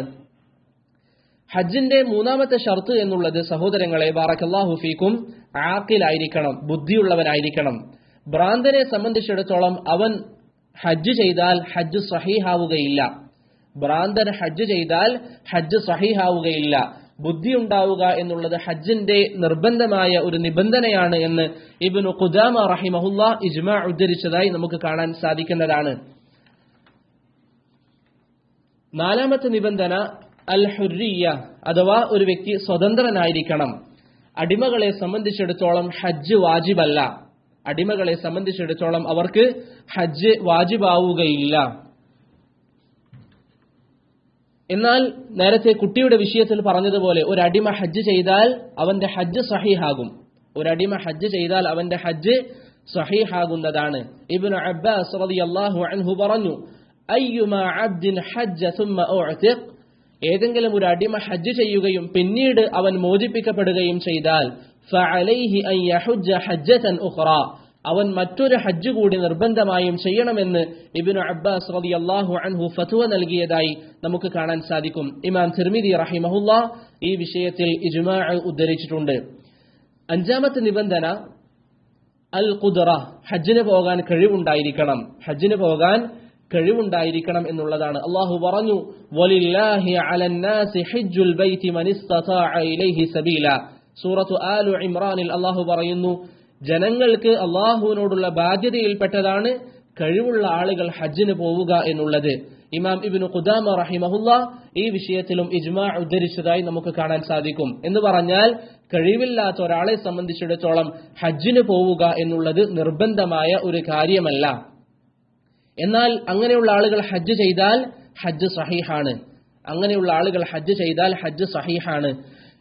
ഇതോടൊപ്പം സൂചിപ്പിക്കാനുള്ള ഒരു കാര്യം സഹോദരങ്ങളെ, സൗദി അറേബ്യയിലൊക്കെ ജീവിക്കുന്ന ആളുകളെ സംബന്ധിച്ചിടത്തോളം ഇവിടുന്ന് ഹജ്ജിന് പോകാൻ പരിശ്രമിക്കുന്നവരെ സംബന്ധിച്ചിടത്തോളം അവർ നിർബന്ധമായും ഇവിടുന്ന് തസ്രീഹ് ഹജ്ജിനുള്ള പെർമിഷൻ നേടിയെടുക്കണം. ചില ആളുകളൊക്കെ ഇവിടുന്ന് ചെക്ക് പോയിന്റിലും മറ്റും ആളുകളുടെ കണ്ണ് വെട്ടിച്ചുകൊണ്ട് മക്കയിലേക്ക് പോയി അവിടുന്ന് കഷ്ടപ്പെട്ടൊക്കെ ഹജ്ജ് ചെയ്യാൻ വേണ്ടി പരിശ്രമിക്കാറുണ്ട്. അത്തരത്തിൽ ഹജ്ജ് ചെയ്യുക എന്നുള്ളത് ശർഈയായി നമ്മെ സംബന്ധിച്ചിടത്തോളം ഒന്ന് നമ്മുടെ ബാധ്യതയല്ല, രണ്ട് അത് ഉലാത്തുൽ ഉമൂറിനോടുള്ള ധിക്കാരമാണ്. കാരണം അവർ ഇത്തരത്തിൽ ആളുകൾക്ക് പെർമിഷൻ കൊടുത്ത് ആളുകളെ പ്രവേശിപ്പിക്കുന്നത് അവിടെയുള്ള തിരക്കുകളും മറ്റും നിയന്ത്രിക്കാൻ വേണ്ടിയിട്ടാണ്. അതുകൊണ്ട് അത് ധിക്കരിച്ചൊരു വ്യക്തി പ്രവേശിക്കുക എന്നുള്ളത് ജനങ്ങളോടുള്ള ദ്രോഹമാണ്, അതുപോലെ തന്നെ ഉലാത്തുൽ ഉമൂറിനോടുള്ള ധിക്കാരമാണ് എന്ന് പണ്ഡിതന്മാർ പറയുന്നതായി നമുക്ക് കാണാൻ സാധിക്കുന്നതാണ്. ഇതാണ് ഹജ്ജിനുള്ള 5 ഷുറൂത്തുകൾ. ഈ 5 ഷുറൂത്തുകൾ ഒരു വ്യക്തിയിൽ വന്നാൽ മാത്രമാണ് അദ്ദേഹത്തിന് ഹജ്ജ് വാജിബാവുക. അൽ ഇസ്ലാം, അൽ ബുലൂഗ്, അൽ അഖൽ, അൽ ഹുർരിയ, അൽ ഖുദ്റത്ത് വൽ ഇസ്തിതാഅ. ഈ 5 നിബന്ധനകളാണ് ഒരു വ്യക്തിക്ക് ഹജ്ജ് നിർബന്ധമാകാൻ വേണ്ടത്. ഈ 5 കാര്യങ്ങൾ ഒരു വ്യക്തിയിൽ ഉണ്ടായാൽ ആ വ്യക്തിക്ക് ഹജ്ജ് നിർബന്ധമാണ്. ഇവിടെ മറ്റൊരു മസ്അല, ബറകല്ലാഹു ഫീക്കും, ഒരു വ്യക്തിയുടെ കയ്യിൽ ഹജ്ജ് ചെയ്യാനുള്ള സമ്പാദ്യം ഉണ്ട് എന്ന് സങ്കല്പിക്കുക. പക്ഷേ ആ വ്യക്തിയെ സംബന്ധിച്ചിടത്തോളം കടമുണ്ട്. അങ്ങനെയാണെങ്കിൽ അദ്ദേഹത്തിന് ഹജ്ജ് നിർബന്ധമുണ്ടോ? ഇവിടെ പണ്ഡിതന്മാർ വിശദീകരിക്കുന്നു, കടമുള്ള വ്യക്തിയെ സംബന്ധിച്ചിടത്തോളം അവർക്ക് ഹജ്ജ് നിർബന്ധമല്ല, മറിച്ച് അവർ മുൻഗണന നൽകേണ്ടത് കടം വീട്ടാൻ വേണ്ടിയിട്ടാണ്. കടം വീട്ടാൻ വേണ്ടിയാണ് എന്ന് പണ്ഡിതന്മാർ വിശദീകരിക്കുന്നതായി നമുക്ക് കാണാം. ഇതാണ് മാലിക്കി, ഷാഫിഈ, ഹംബലി മദ്ഹബിലെ ഉലമാക്കളുടെ അഭിപ്രായം. അതുപോലെ തന്നെ ഷെയ്ഖുൽ ഇസ്ലാം ഇബ്നു തൈമിയ്യ റഹിമഹുല്ലാ അദ്ദേഹത്തിന്റെ ഉംദയുടെ ശറഹിലും ഈ ഒരു കാര്യം സൂചിപ്പിക്കുന്നതായി നമുക്ക് കാണാം. ഷെയ്ഖ് ഇബ്നു ബാസ് റഹിമഹുല്ലയോട് ഈ വിഷയത്തിൽ ഫത്വ ചോദിക്കപ്പെട്ടപ്പോൾ അദ്ദേഹം നൽകിയ ഫത്വയും ഇങ്ങനെയാണ്. അപ്പോൾ സഹോദരങ്ങളെ, ഒരു വ്യക്തിയുടെ അരികിൽ ഒരു നാട്ടിൽ നിന്ന് ഹജ്ജിന് വരാനുള്ള പണമുണ്ട്, പക്ഷെ അദ്ദേഹത്തിന് കടമുണ്ട് എങ്കിൽ ഏറ്റവും നല്ലത് ആ കടബാധ്യത പെട്ടെന്ന് തീർക്കുക എന്നുള്ളതാണ്. കടം വെച്ചുകൊണ്ട് ഹജ്ജിന് വരിക എന്നുള്ളത് ശർഅ് നമുക്ക് നിർബന്ധമാക്കിയ ഒരു കാര്യമല്ല. ഒരു വ്യക്തിക്ക് സത്യസന്ധമായി ഹജ്ജ് ചെയ്യാൻ ആഗ്രഹമുണ്ടായിട്ടും ഇങ്ങനെ എന്തെങ്കിലും ശർഈയായ ഒരു തടസ്സമാണ് അദ്ദേഹത്തിന് ഹജ്ജിനെ തടസ്സമായത് എങ്കിൽ അവിടെ ഇൻഷാ അല്ലാഹ് അദ്ദേഹത്തിന്റെ നിയ്യത്തിന് അല്ലാഹു സുബ്ഹാനഹു വ തആല പ്രതിഫലം നൽകുന്നതാണ്. അതുകൊണ്ട് തന്നെ ശർഈയായ മാർഗങ്ങൾ സ്വീകരിച്ചുകൊണ്ട് ഹജ്ജിന് വരാൻ ഓരോരുത്തരും പരിശ്രമിക്കുക. പക്ഷേ ഇവിടെ ശ്രദ്ധിക്കേണ്ട ഒരു കാര്യം, ചില ആളുകൾ ഇത് മുതലെടുത്തുകൊണ്ട് ഹജ്ജ് ചെയ്യാതിരിക്കും. മറ്റിതര വിഷയങ്ങൾക്കൊക്കെ അവർ സമ്പാദ്യം ചെലവഴിക്കും. അവരുടെ കളിതമാശകൾക്കും അവരുടെ മറ്റിതര ആവശ്യങ്ങൾക്കും അവർ പൈസ ചെലവഴിക്കും. പക്ഷേ ഹജ്ജിന് പോകാൻ വേണ്ടി പറഞ്ഞാൽ അവരുടെ കാരണം എന്തായിരിക്കും? കടമുണ്ട്.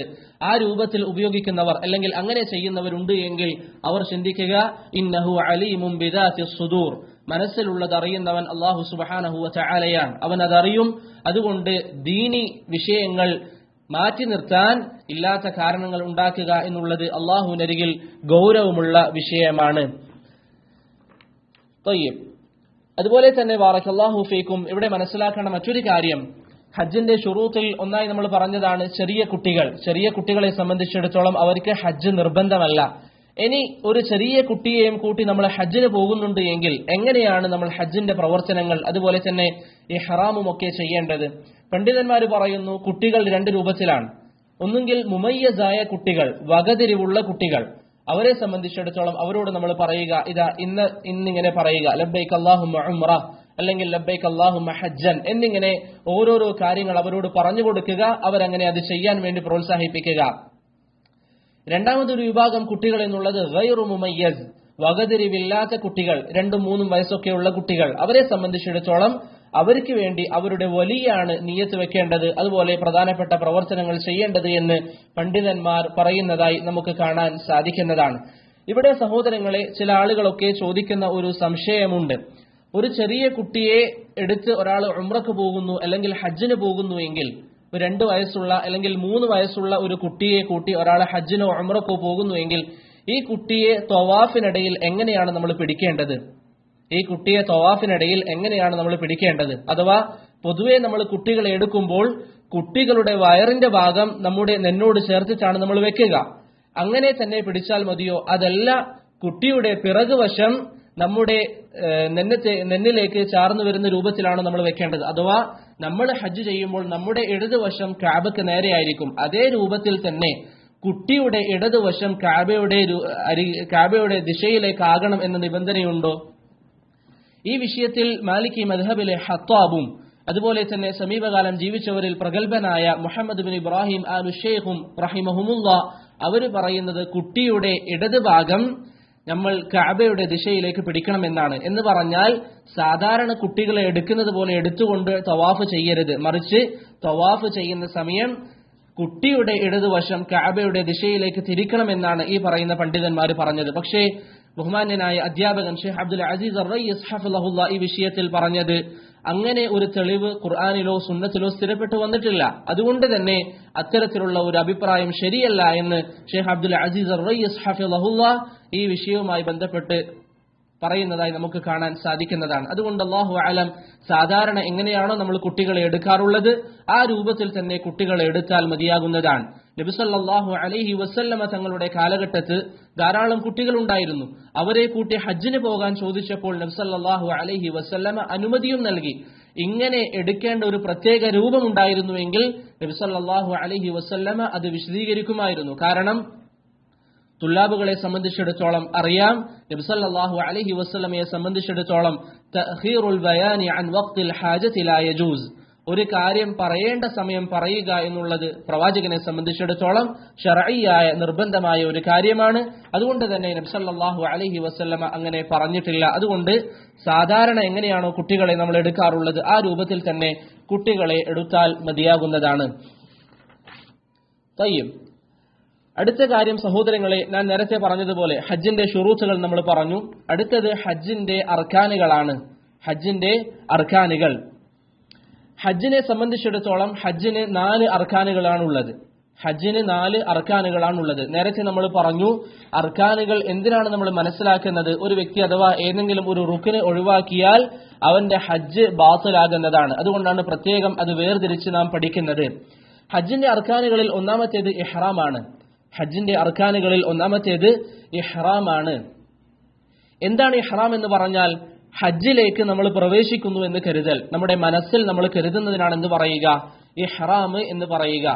ഒരു വ്യക്തി ഹജ്ജോ ഉംറയോ ഉദ്ദേശിച്ചുകൊണ്ട് പോവുകയാണ് എങ്കിൽ അദ്ദേഹത്തിന്റെ നാട്ടിൽ നിന്ന് മീഖാത്ത് കടന്നു പോകുന്നതിന് മുമ്പ് ഇഹ്റാം ചെയ്യുക എന്നുള്ളത് അദ്ദേഹത്തെ സംബന്ധിച്ചിടത്തോളം വാജിബാണ്.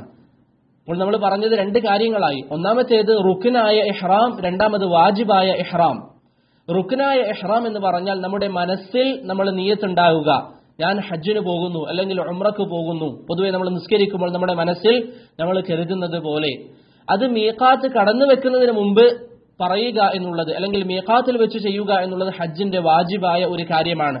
മീഖാത്ത് എത്തുന്നതിന് മുമ്പ് ചെയ്യുക എന്നുള്ളത് മക്രൂഹാണ്, പക്ഷേ അനുവദനീയമാണ്. ഒരു വ്യക്തി ചെയ്താൽ അദ്ദേഹത്തെ സംബന്ധിച്ചിടത്തോളം അത് മതിയാകുന്നതാണ്. പക്ഷേ മീഖാത്ത് കഴിഞ്ഞിട്ടാണ് ഒരു വ്യക്തി ഈ നിയത്ത് മനസ്സിൽ കൊണ്ടുവരുന്നത് എങ്കിൽ ആ വ്യക്തിയെ സംബന്ധിച്ചിടത്തോളം ഒരു വാജിബ് ഒഴിവാക്കിയവനാണ്. അത് ഇൻഷാ അല്ലാഹ് വാജിബ് വിശദീകരിക്കുമ്പോൾ നമുക്ക് ഒന്നുകൂടി പറയാം.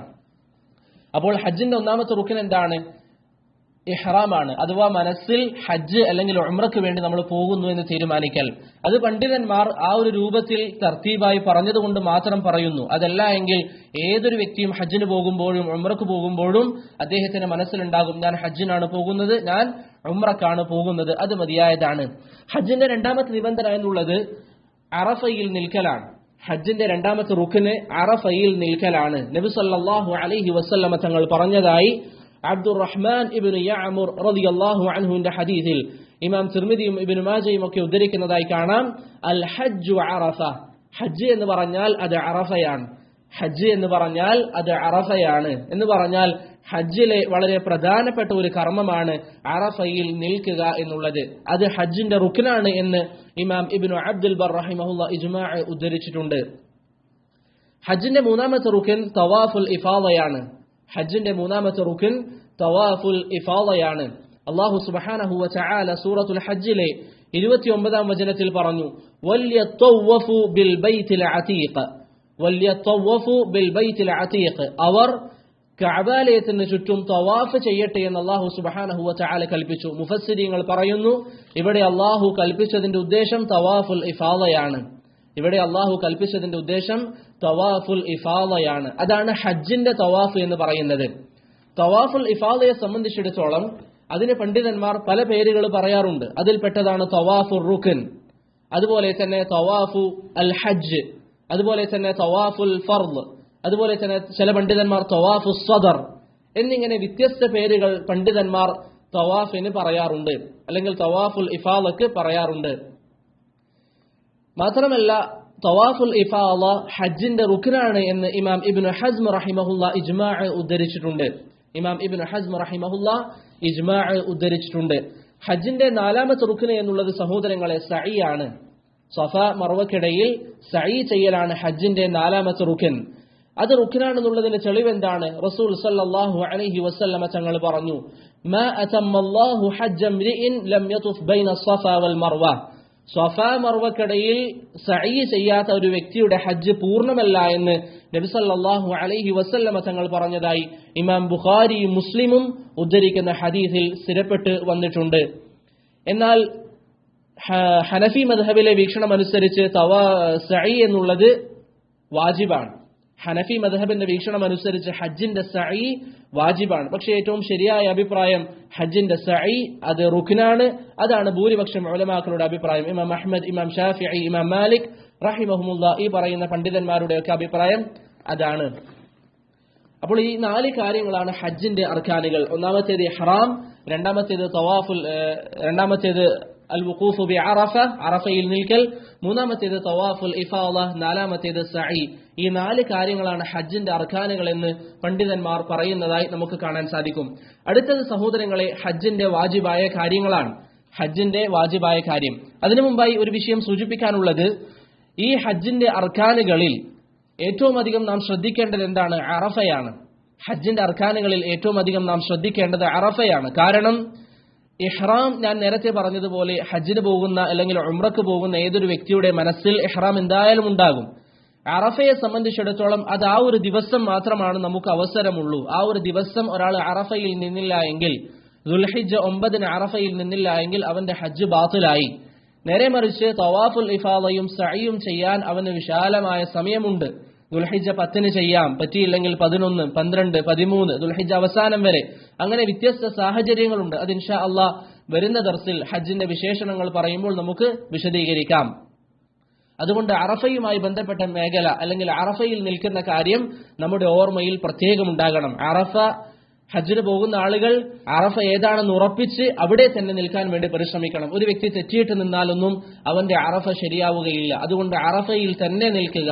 അറഫ നഷ്ടപ്പെട്ടു കഴിഞ്ഞാൽ ആ വർഷത്തെ ഹജ്ജ് തന്നെ നമുക്ക് ബാത്തിലാകുന്നതാണ്.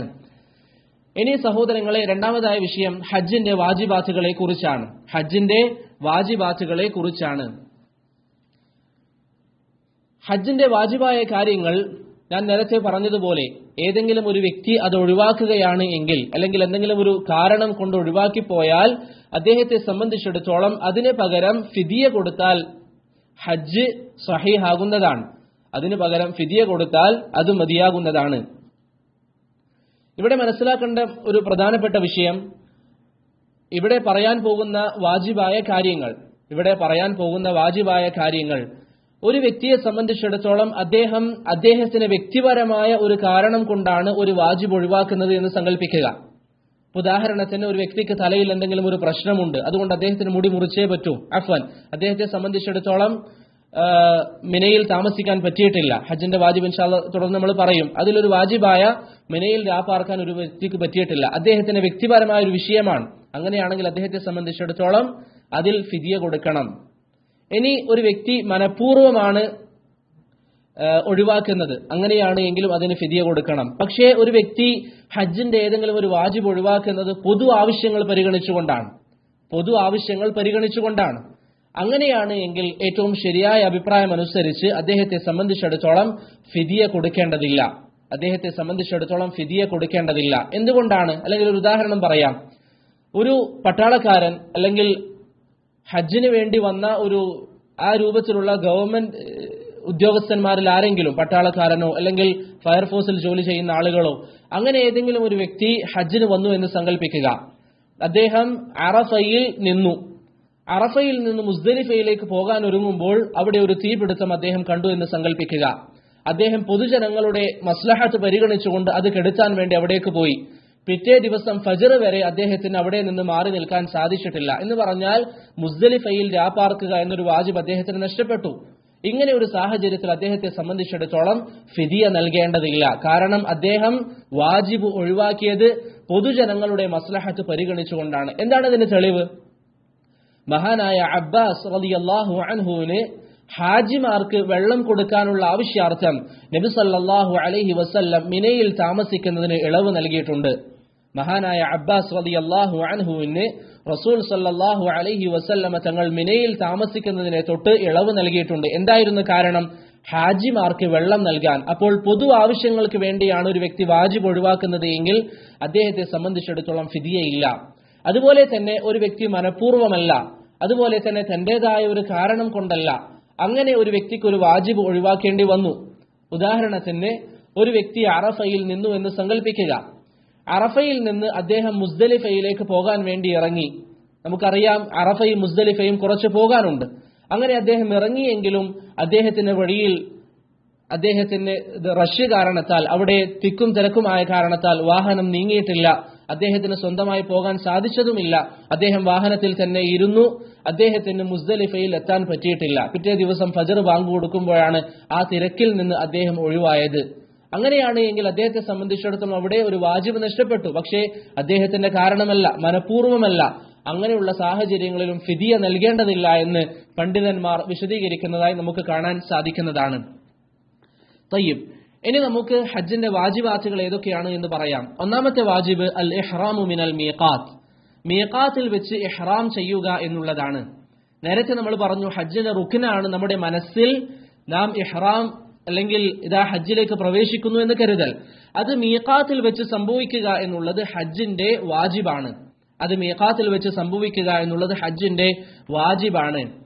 എന്ന് പറഞ്ഞാൽ ഒരു വ്യക്തി മീഖാത്തിൽ നിന്ന് അല്ലെങ്കിൽ മീഖാത്ത് കടന്നു പോകുന്നതിന് മുമ്പ് അങ്ങനെ മനസ്സിൽ കരുതിയിട്ടില്ല എങ്കിൽ അദ്ദേഹത്തെ സംബന്ധിച്ചിടത്തോളം ഒരു വാജിബാണ് അദ്ദേഹം ഒഴിവാക്കിയത്. അദ്ദേഹത്തെ സംബന്ധിച്ചിടത്തോളം രണ്ട് സാഹചര്യങ്ങളാണ്. ഒന്നുകിൽ തിരിച്ചു വരിക, എന്നിട്ട് മീഖാത്തിൽ നിന്ന് ഇഹ്റാം ചെയ്യുക. അതല്ല എങ്കിൽ അദ്ദേഹം ഫിദിയ നൽകാൻ ബാധ്യസ്ഥനാണ്. ഒരു ഉദാഹരണം പറയാം. മദീനയിൽ നിന്ന് ഒരു വ്യക്തി ഹജ്ജ് അല്ലെങ്കിൽ ഉംറ ഉദ്ദേശിച്ചുകൊണ്ട് പുറപ്പെട്ടു എന്ന് ചിന്തിക്കുക. അദ്ദേഹത്തെ സംബന്ധിച്ചിടത്തോളം ദുൽ ഹുലൈഫയിൽ നിന്നാണ് അദ്ദേഹം ഇഹ്റാം ചെയ്യേണ്ടത്.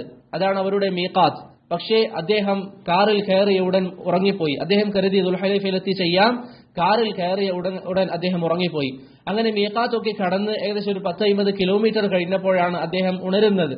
ഈ സമയം അദ്ദേഹം മനസ്സിലാക്കി മീഖാത്ത് കഴിഞ്ഞിരിക്കുന്നു. അദ്ദേഹം ആകട്ടെ മീഖാത്തിൽ നിന്ന് ഇഹ്റാം ചെയ്തതുമില്ല. വീട്ടിൽ നിന്ന് ഇറങ്ങിയപ്പോഴും ഇഹ്റാം ചെയ്തിട്ടില്ല. അങ്ങനെയാണ് എങ്കിൽ അദ്ദേഹത്തെ സംബന്ധിച്ചിടത്തോളം ഒന്നുകിൽ തിരിച്ച് മീഖാത്തിലേക്ക് വന്ന് ഇഹ്റാം പറയണം. അപ്പോൾ അദ്ദേഹത്തിന് അല്ലെങ്കിൽ ഇഹ്റാം ചെയ്യണം. ആ സമയത്ത് അദ്ദേഹം ഫിദിയ ഒന്നും കൊടുക്കേണ്ടതില്ല. അതല്ലെങ്കിൽ അദ്ദേഹത്തിന് മക്കയിലേക്ക് പോകാം. പക്ഷേ അതിന് പകരമായി ഒരു ഫിദിയ നൽകണം. ഇതാണ് ഹജ്ജിന്റെ ഒന്നാമത്തെ വാജിബ്, അൽ ഇഹ്റാമു മിനൽ മീഖാത്ത്. ഈ മീഖാത്തുകൾ ഏതൊക്കെയാണ്? അത് ഇൻഷാ അല്ലാഹ് വരുന്ന ദർസിൽ ഹജ്ജിന്റെ രൂപം, അതിന്റെ വിശേഷണം പറയുന്ന കൂട്ടത്തിൽ നമുക്ക് പറയാം. ഹജ്ജിന്റെ രണ്ടാമത്തെ വാജിബ് രാത്രിയുടെ കുറച്ചു സമയമെങ്കിലും അറഫയിൽ സമയം ചെലവഴിക്കുക. രാത്രിയിൽ നിന്ന് അല്പമെങ്കിലും അറഫയിൽ സമയം ചെലവഴിക്കുക. ശർഇന്റെ ഭാഷയിൽ രാത്രി എന്ന് പറഞ്ഞാൽ മഗ്രിബ് മുതലുള്ള സമയമാണ്. അപ്പോൾ മഗ്രിബ് കഴിഞ്ഞതിന് ശേഷം കുറച്ച് സമയമെങ്കിലും അറഫയിൽ ചെലവഴിക്കുക എന്നുള്ളത് ഹജ്ജിന്റെ വാജിബുകളിൽ പെട്ടതാണ്. ആ ഒരു മസ്അല നിങ്ങൾ മനസ്സിലാക്കാൻ 1-2 കാര്യങ്ങൾ ഞാൻ പറയാം. ഒരു വ്യക്തി പകൽ സമയം, അറഫയിൽ നിൽക്കേണ്ട സമയം തുടങ്ങുന്നത് ളുഹർ മുതലാണ്. അത് ഇൻഷാ അല്ലാഹ് നമുക്ക് നാളെ അടുത്ത ദർസിൽ വിശദീകരിക്കാം. ഒരു വ്യക്തി ളുഹർ കഴിഞ്ഞ് കുറച്ച് സമയം, ഒരു 10 മിനിറ്റ് അല്ലെങ്കിൽ കുറച്ച് സമയം അറഫയിൽ നിന്നു എന്ന് സങ്കല്പിക്കുക. അങ്ങനെ അദ്ദേഹം അറഫയിൽ നിന്ന് പോയി. പിന്നീട് അദ്ദേഹം അറഫയിലേക്ക് തിരിച്ചു വന്നില്ല. അങ്ങനെയാണെങ്കിൽ ഹജ്ജിന്റെ റുക്ൻ അദ്ദേഹം ചെയ്തു, കാരണം അറഫയിൽ നിന്നു. പക്ഷെ അദ്ദേഹം വാജിബ് ഒഴിവാക്കി. എന്താണ് വാജിബ്? രാത്രി പ്രവേശിച്ചതിന് ശേഷം അല്പമെങ്കിലും അറഫയിൽ ചെലവഴിക്കൽ. ഇനി ഒരു വ്യക്തി അറഫയിൽ രാത്രി സമയം മാത്രം വന്ന് കുറച്ച് സമയം നിന്നു എന്ന് സങ്കല്പിക്കുക. അങ്ങനെയാണ് എങ്കിൽ അദ്ദേഹം റുക്നും ചെയ്തു, വാജിബും ചെയ്തു. കാരണം അറഫയിൽ നിൽക്കുക എന്നുള്ളതാണ് റുക്ൻ, രാവിലെ ആവട്ടെ രാത്രി ആവട്ടെ. അറഫയിൽ രാത്രി നിൽക്കുക എന്നുള്ളതാണ് വാജിബ്. അതുകൊണ്ട് ഒരു വ്യക്തി മഗ്രിബിന് ശേഷം കുറച്ച് സമയം വന്ന് ചെലവഴിച്ചാൽ അദ്ദേഹം റുക്നും ചെയ്തു, വാജിബും ചെയ്തു. ഇതൊക്കെ നമ്മൾ പറയുന്നത് എന്തിനാണ്? അതിന്റെ ഏറ്റവും ചുരുങ്ങിയ ഒരു അവസ്ഥ മനസ്സിലാക്കാനാണ്. അതല്ലാതെ അറഫ എന്നുള്ളത് ഒരു വിശ്വാസിയെ സംബന്ധിച്ചിടത്തോളം വലിയൊരു മുതൽക്കൂട്ടാണ്. റസൂൽ സല്ലല്ലാഹു അലൈഹി വസല്ലമയുടെ സുന്നത്ത് അവിടുന്ന് അറഫയിൽ നിന്ന് പോയത് എപ്പോഴാണ്? അവിടെ തന്നെ നിന്നു, ധാരാളമായി ദുആ ചെയ്തു, ളുഹറിന്റെ സമയത്തോടെ ഏകദേശം വന്നു, അല്ലെങ്കിൽ ളുഹർ കഴിഞ്ഞ് അറഫയിലേക്ക് വന്ന ശേഷം നബി സല്ലല്ലാഹു അലൈഹി വസല്ലം പോകുന്നത് സൂര്യൻ പൂർണ്ണമായി അസ്തമിച്ച ശേഷമാണ്. അതുകൊണ്ട് ഇവിടെ നമ്മൾ പറഞ്ഞ വാജിബും റുക്നും തമ്മിൽ വേർതിരിച്ച് മനസ്സിലാക്കാനാണ്. അതല്ലാതെ ആരും എന്ത് ചെയ്യരുത്, അറഫയിൽ പകൽ സമയം തീരെ വരാതെ രാത്രി വന്ന് കുറച്ച് സമയം ചെലവഴിച്ചത് ബാധ്യത നിറവേറ്റി എന്ന രൂപത്തിൽ പോകരുത്. മറിച്ച് രാവിലെ മുതൽ അല്ലെങ്കിൽ ളുഹർ മുതൽ സൂര്യൻ അസ്തമിക്കുന്നത് വരെ അവിടെ തന്നെ നിന്ന് ധാരാളമായി ദുആ ചെയ്യാൻ നാം ഓരോരുത്തരും പരിശ്രമിക്കുക. അപ്പോൾ ഹജ്ജിന്റെ രണ്ടാമത്തെ വാജിബ് മനസ്സിലായില്ലേ? അറഫയിൽ രാത്രി സമയം കുറച്ചെങ്കിലും ചെലവഴിക്കുക എന്നുള്ളതാണ്. ഹജ്ജിന്റെ മൂന്നാമത്തെ വാജിബ് സഹോദരങ്ങളെ,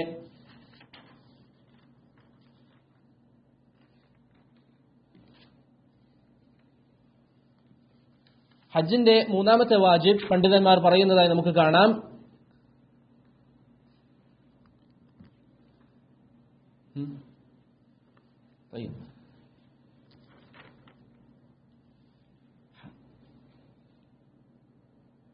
മുസ്ദലിഫയിൽ നിൽക്കുക എന്നുള്ളതാണ്. ഹജ്ജിന്റെ മൂന്നാമത്തെ വാജിബ് മുസ്ദലിഫയിൽ നിൽക്കുക എന്നുള്ളതാണ്, അല്ലെങ്കിൽ മുസ്ദലിഫയിൽ രാത്രി സമയം ചെലവഴിക്കുക എന്നുള്ളതാണ്. അതിന്റെ രൂപം ഇൻഷാ അല്ലാഹ് ഞാൻ നേരത്തെ പറഞ്ഞതുപോലെ ഹജ്ജിന്റെ വിശേഷണങ്ങൾ അല്ലെങ്കിൽ ഹജ്ജ് എങ്ങനെയാണ് ചെയ്യേണ്ടത് എന്ന് പറയുമ്പോൾ നിങ്ങൾക്ക് മനസ്സിലാകും. ഇവിടെ ചെറിയ രൂപത്തിലൊന്ന് പറഞ്ഞാൽ, അറഫയിൽ നിന്ന് സൂര്യൻ അസ്തമിച്ച ശേഷമാണ് നമ്മൾ എവിടേക്ക് പോവുക? മുസ്ദലിഫയിലേക്ക് നമ്മൾ പോവുക. അങ്ങനെ മുസ്ദലിഫയിൽ എത്തിയ ശേഷം അവിടെ അന്ന് രാത്രി തങ്ങുക എന്നുള്ളത് ഹജ്ജിന്റെ വാജിബായ ഒരു കാര്യമാണ്. മൂന്നാമത്തെ വാജിബാണ്, ഹജ്ജിന്റെ മൂന്നാമത്തെ വാജിബാണ് മുസ്ദലിഫയിൽ തങ്ങുക എന്നുള്ളത്. അവിടെ കുറച്ച് സമയമെങ്കിലും തങ്ങണമെന്നുള്ളത്, അല്ലെങ്കിൽ കുറച്ച് സമയമെങ്കിലും അവിടെ സമയം ചെലവഴിക്കൽ വാജിബാണ് എന്ന് പണ്ഡിതന്മാർ ഇജ്മാ ഉദ്ധരിച്ചിട്ടുണ്ട്. കുറച്ച് സമയമെങ്കിലും അവിടെ നിൽക്കൽ വാജിബാണ് എന്ന് പണ്ഡിതന്മാർ ഇജ്മാ ഉദ്ധരിച്ചിട്ടുണ്ട്. പക്ഷെ ഇവിടെ നാം മനസ്സിലാക്കേണ്ട ഒരു കാര്യം, എപ്പോഴാണ് മുസ്ദലിഫയിൽ നിന്ന് മിനയിലേക്ക് പോകൽ അഥവാ 10ാമത്തെ ദിവസം, അറഫ 9ാമത്തെ ദിവസമാണ്, അന്ന് മഗ്രിബിന് ശേഷമാണ് നമ്മൾ മുസ്ദലിഫയിലേക്ക് പോകുന്നത്. മുസ്ദലിഫയിൽ നിന്ന് എപ്പോഴാണ് നമുക്ക് മിനയിലേക്ക് പോകൽ അനുവദിക്കപ്പെടുക? നബി സല്ലല്ലാഹു അലൈഹി വസല്ലമ തങ്ങൾ ബലഹീനരായ ആളുകൾക്കും അതുപോലെ തന്നെ പ്രയാസം അനുഭവിക്കുന്ന ആളുകൾക്കും രാത്രിയുടെ പകുതിക്ക് ശേഷം തന്നെ മിനയിലേക്ക് പോകാൻ അനുമതി നൽകിയതായി അബ്ദുല്ലാഹ് ഇബ്നു ഉമർ റളിയല്ലാഹു അൻഹുവിന്റെ ഹദീസിൽ സ്ഥിരപ്പെട്ടു വന്നിട്ടുണ്ട്. അപ്പോൾ സഹോദരങ്ങളെ, പ്രയാസം അനുഭവിക്കുന്ന ആളുകൾ അല്ലെങ്കിൽ പ്രായം ചെന്ന ആളുകൾ അതുപോലെ തന്നെ അവരുടെ കൂടെ നടക്കുന്നവർ, സ്വാഭാവികമായും അവരുടെ കൈപിടിച്ചും മറ്റുമൊക്കെ അവരെ സഹായിച്ചുകൊണ്ട് നടക്കുന്ന ആളുകൾ, അവർക്കൊക്കെ മുസ്ദലിഫയിൽ നിന്ന് രാത്രിയുടെ പകുതിയായാൽ മിനയിലേക്ക് പോകാൻ നബി സല്ലല്ലാഹു അലൈഹി വസല്ലമ തങ്ങൾ ഇളവ് നൽകിയിട്ടുണ്ട്. എന്നാൽ ആരോഗ്യമുള്ളവരെ സംബന്ധിച്ചിടത്തോളം അവർക്ക് രാത്രിയുടെ പകുതിക്ക് ശേഷം പോകാമോ ഇല്ലയോ എന്ന വിഷയത്തിൽ പണ്ഡിതന്മാർക്കിടയിൽ 2 അഭിപ്രായങ്ങളുണ്ട്. ഏറ്റവും നല്ലത് അവർ ഫജറിന് ശേഷം പോകലാണ്. റസൂൽ സല്ലല്ലാഹു അലൈഹി വസല്ലം മുസ്ദലിഫയിൽ നിന്ന് പോയത് രാത്രിയുടെ പിറ്റേ ദിവസം ഫജർ നിസ്കരിച്ച ശേഷമാണ്. നബി സല്ലല്ലാഹു അലൈഹി വസല്ലം മുസ്ദലിഫയിൽ നിന്ന് മിനയിലേക്ക് പോയത് പിറ്റേ ദിവസം ഫജർ നിസ്കരിച്ച ശേഷമാണ്. അതാണ് നബി സല്ലല്ലാഹു അലൈഹി വസല്ലമ തങ്ങളുടെ സുന്നത്ത്. അതൊക്കെ ഇൻഷാ അല്ലാഹ് ഹജ്ജിന്റെ രൂപം പറയുമ്പോൾ നിങ്ങൾക്ക് ഒന്നുകൂടി വ്യക്തമാകും. ഇപ്പോൾ ചെറിയ രൂപത്തിലൊന്ന് മനസ്സിലാക്കുക. അപ്പോൾ ഹജ്ജിന്റെ മൂന്നാമത്തെ വാജിബ് എന്താണ്? മുസ്ദലിഫയിൽ പാർക്കുക എന്നുള്ളതാണ്. അവിടെ ഉറങ്ങണമെന്നില്ല, ഉറങ്ങുന്നവർക്ക് ഉറങ്ങാം, ഇബാദത്തുകളിൽ ചെലവഴിക്കുന്നവർക്ക് ഇബാദത്തുകളിൽ ചെലവഴിക്കാം. തയ്യിബ്, ഹജ്ജിന്റെ 4ാമത്തെ വാജിബ് ജംറത്തുൽ അഖബയിൽ കല്ലെറിയലാണ്. 10ാമത്തെ ദിവസം അഥവാ പെരുന്നാൾ ദിവസം ജംറത്തുൽ അഖബയിൽ കല്ലെറിയലാണ്. ജംറത്തുൽ അഖബക്ക് എന്തും പറയും? ജംറത്തുൽ കുബ്ര എന്നും പറയും. ജംറത്തുൽ അഖബക്ക് അൽ ജംറത്തുൽ കുബ്ര എന്നും പറയൽ അനുവദനീയമാണ്. അത് ഹജ്ജിന്റെ വാജിബാണ് എന്ന് ഇമാം ഇബ്നു ജമാഅ റഹിമഹുല്ലാഹ് ഇജ്മാ ഉദ്ധരിച്ചിട്ടുണ്ട്. അത് ഹജ്ജിന്റെ വാജിബാണ് എന്ന് ഇമാം ഇബ്നു ജമാഅ റഹിമഹുല്ലാഹ് ഇജ്മാ ഉദ്ധരിച്ചിട്ടുണ്ട്. 5ാമത്തെ ഹജ്ജിന്റെ റുക്ൻ ഏതാണ്? അഞ്ചാമത്തെ ഹജ്ജിന്റെ വാജിബ് 11 12 ദിവസങ്ങളിൽ 3 ജംറകളിൽ കല്ലെറിയുക എന്നുള്ളതാണ്. 3 ജംറകളിൽ കല്ലെറിയുക എന്നുള്ളതാണ്. ആദ്യം ജംറത്തുൽ സുഗ്റ, പിന്നെ അൽ ജംറത്തുൽ വുസ്ത, പിന്നെ അൽ ജംറത്തുൽ കുബ്ര അഥവാ ജംറത്തുൽ അഖബ. ഇങ്ങനെ 3 രൂപത്തിലായി കല്ലെറിയുക എന്നുള്ളതാണ് നബി സല്ലല്ലാഹു അലൈഹി വസല്ലമ തങ്ങൾ നമുക്ക് പഠിപ്പിച്ചിട്ടുള്ളത്. ഇത് വാജിബായ ഒരു കാര്യമാണ്. വാജിബ് എന്ന് പറഞ്ഞാൽ മനസ്സിലായില്ലേ? അഥവാ ഒരു വ്യക്തി ഒഴിവാക്കിയാൽ അതിന് പകരം ഫിദിയ കൊടുക്കാൻ അദ്ദേഹം ബാധ്യസ്ഥനാണ്. അപ്പോൾ നമ്മൾ പറഞ്ഞത് 10ാമത്തെ ദിവസം ജംറത്തുൽ അഖബ മാത്രമാണ് എറിയുക. 10ാമത്തെ ദിവസം ജംറത്തുൽ അഖബ മാത്രം 7 കല്ലുകൾ. 11, 12 ദിവസങ്ങളിൽ ജംറത്തുൽ സുഗ്റ, ജംറത്തുൽ വുസ്ത, ജംറത്തുൽ കുബ്ര എന്നിങ്ങനെ 7 കല്ലുകൾ വെച്ചെറിയും. ഇനി 12ാമത്തെ ദിവസം ഒരു വ്യക്തി പോകുന്നുവെങ്കിൽ അദ്ദേഹത്തിന് അങ്ങനെ പോകാം. പൂർണ്ണത എന്നുള്ളത് 13ാമത്തെ ദിവസം കൂടി കല്ലെറിഞ്ഞതിന് ശേഷം അവിടുന്ന് പോവുക എന്നുള്ളതാണ് നബി സല്ലല്ലാഹു അലൈഹി വസല്ലമയുടെ പൂർണ്ണമായ സുന്നത്ത്. ഇനി സഹോദരങ്ങളെ, ജംറയിൽ എപ്പോഴാണ് കല്ലെറിയേണ്ടത്? ചെറിയൊരു ഫായിദയായി പറയാം, ബാക്കി ഇൻഷാ അല്ലാഹ് ഹജ്ജിന്റെ സിഫത്തിൽ നമുക്ക് പറയാം. ജംറത്തുൽ അഖബ എറിയേണ്ടത് അഥവാ 10ാമത്തെ ദിവസം ജംറത്തുൽ അഖബ മാത്രമാണ് എറിയേണ്ടതെന്ന് നമ്മൾ പറഞ്ഞു. അത് എറിയുക എപ്പോഴാണ്? അതിന് ഏറ്റവും നല്ല സമയം സൂര്യോദയത്തിന് ശേഷമാണ്. സൂര്യൻ ഉദിച്ചതിന് ശേഷമാണ് ജംറത്തുൽ അഖബ എറിയാൻ ഏറ്റവും നല്ല സമയം. ജംറത്തുൽ അഖബ, പെരുന്നാൾ ദിവസം ജംറത്തുൽ അഖബ കല്ലെറിയാൻ ഏറ്റവും നല്ലത് സൂര്യൻ ഉദിച്ച ശേഷം എറിയുക എന്നുള്ളതാണ്. എന്നാൽ ഒരു വ്യക്തി കുറച്ച് പിന്തിപ്പിച്ചുകൊണ്ട് ളുഹറിന്റെ സമയം എറിഞ്ഞു, അത് അനുവദനീയമാണ്. ളുഹറിന് ശേഷം എറിഞ്ഞു, അത് അനുവദനീയമാണ്. മഗ്രിബിന്റെ മുമ്പ് എറിഞ്ഞു, അത് അനുവദനീയമാണ്. ഏറ്റവും ശരിയായ അഭിപ്രായം അനുസരിച്ച് പിറ്റേ ദിവസം ഫജ്റിന് മുമ്പായി അദ്ദേഹം എറിഞ്ഞാൽ മതിയാകുന്നതാണ്. പിറ്റേ ദിവസം ഫജ്റിന് മുമ്പായി അദ്ദേഹം ജംറത്തുൽ അഖബയിൽ കല്ലെറിഞ്ഞാൽ മതിയാകുന്നതാണ്. 11, 12, 13 ദിവസങ്ങളിൽ ജംറകളിൽ കല്ലെറിയേണ്ട സമയം എപ്പോഴാണ്? ഇബ്നു ഉമർ റളിയല്ലാഹു അൻഹു പറയുന്നു, കുന്നാ നതഹയ്യൻ, നമ്മൾ സമയം നോക്കാറുണ്ട്. ഫൈദാ സാലത്തിശ് ശംസു റമൈനാ, സവാലിന് ശേഷമാണ് ഞങ്ങൾ കല്ലെറിയാറുള്ളത്. അഥവാ ളുഹറിന്റെ സമയം പ്രവേശിച്ച ശേഷമാണ് ഹജ്ജിന്റെ 11, 12, 13 ദിവസങ്ങളിൽ ജംറകളിൽ കല്ലെറിയേണ്ടത്. ഹജ്ജിന്റെ 11, 12, 13 ദിവസങ്ങളിൽ ജംറകളിൽ കല്ലെറിയേണ്ടത്. മറ്റൊരു ഹദീസിൽ നമുക്ക് കാണാം, നബി സല്ലല്ലാഹു അലൈഹി വസല്ലമ പറഞ്ഞു, അൽ ജംറതു യൗമൻ നഹ്രി ദുഹാ, യൗമുൻ നഹ്റിൽ കല്ലെറിയേണ്ടത് ദുഹയുടെ സമയത്താണ്. വ അമ്മാ ബഅദു ഫഇദാ സാലത്തിശ് ശംസ്, ബാക്കിയുള്ള ദിവസങ്ങളിൽ സൂര്യൻ അല്ലെങ്കിൽ ളുഹറിന്റെ സമയത്തിന് ശേഷമാണ് കല്ലെറിയേണ്ടത് എന്ന് റസൂൽ സല്ലല്ലാഹു അലൈഹി വസല്ലമ തങ്ങൾ പറഞ്ഞതായി ഇമാം മുസ്ലിം റഹിമഹുല്ല ഉദ്ധരിക്കുന്ന ഹദീസിൽ സ്ഥിരപ്പെട്ടു വന്നിട്ടുണ്ട്. ഹജ്ജിന്റെ 6ാമത്തെ വാജിബ് അൽ മബീതു ബിമിന, മിനയിൽ പാർക്കുക എന്നുള്ളതാണ്. അഥവാ ജംറയിൽ കല്ലെറിയാൻ വേണ്ടി മിനയിൽ താമസിക്കുക എന്നുള്ളതാണ് ഹജ്ജിന്റെ 6ാമത്തെ വാജിബ്. ജംറയിൽ കല്ലെറിയാൻ വേണ്ടി മിനയിൽ താമസിക്കുക എന്നുള്ളത് ഏറ്റവും നല്ലത് പൂർണ്ണമായും അവിടെ തന്നെ ചെലവഴിക്കുക എന്നുള്ളതാണ്. പക്ഷേ രാത്രിയുടെ പകുതിയിലധികമെങ്കിലും അവിടെ ചെലവഴിക്കുക എന്നുള്ളത് നിർബന്ധമാണ്. രാത്രിയുടെ പകുതിയിലധികമെങ്കിലും മിനയിൽ താമസിക്കുക എന്നുള്ളത് നിർബന്ധമായ ഒരു ബാധ്യതയാണ്. അത് നിർബന്ധമാണ് എന്ന് ഉമർ ഇബ്നുൽ ഖത്താബ് റളിയല്ലാഹു അൻഹു ഫത്വ നൽകിയതായി ഇമാം മാലിക് റഹിമഹുല്ല ഉദ്ധരിച്ചിട്ടുണ്ട്. അത് നിർബന്ധമാണെന്ന് ഉമർ റളിയല്ലാഹു അൻഹു ഫത്വ നൽകിയതായി ഇമാം മാലിക് റഹിമഹുല്ല ഉദ്ധരിച്ചിട്ടുണ്ട്. അതുപോലെ തന്നെ ഹജ്ജിന്റെ 7ാമത്തെ വാജിബ് അൽ ഹൽഖു അവി തഖ്സീർ, മുടി മുറിക്കുകയോ അല്ലെങ്കിൽ തലയിൽ നിന്ന് പൂർണ്ണമായി മുടി വടിച്ചു കളയുകയോ ചെയ്യുക. മുടി മുറിക്കുകയോ തലയിൽ നിന്ന് പൂർണ്ണമായി വടിച്ചു കളയുകയോ ചെയ്യുക എന്നുള്ളതാണ്.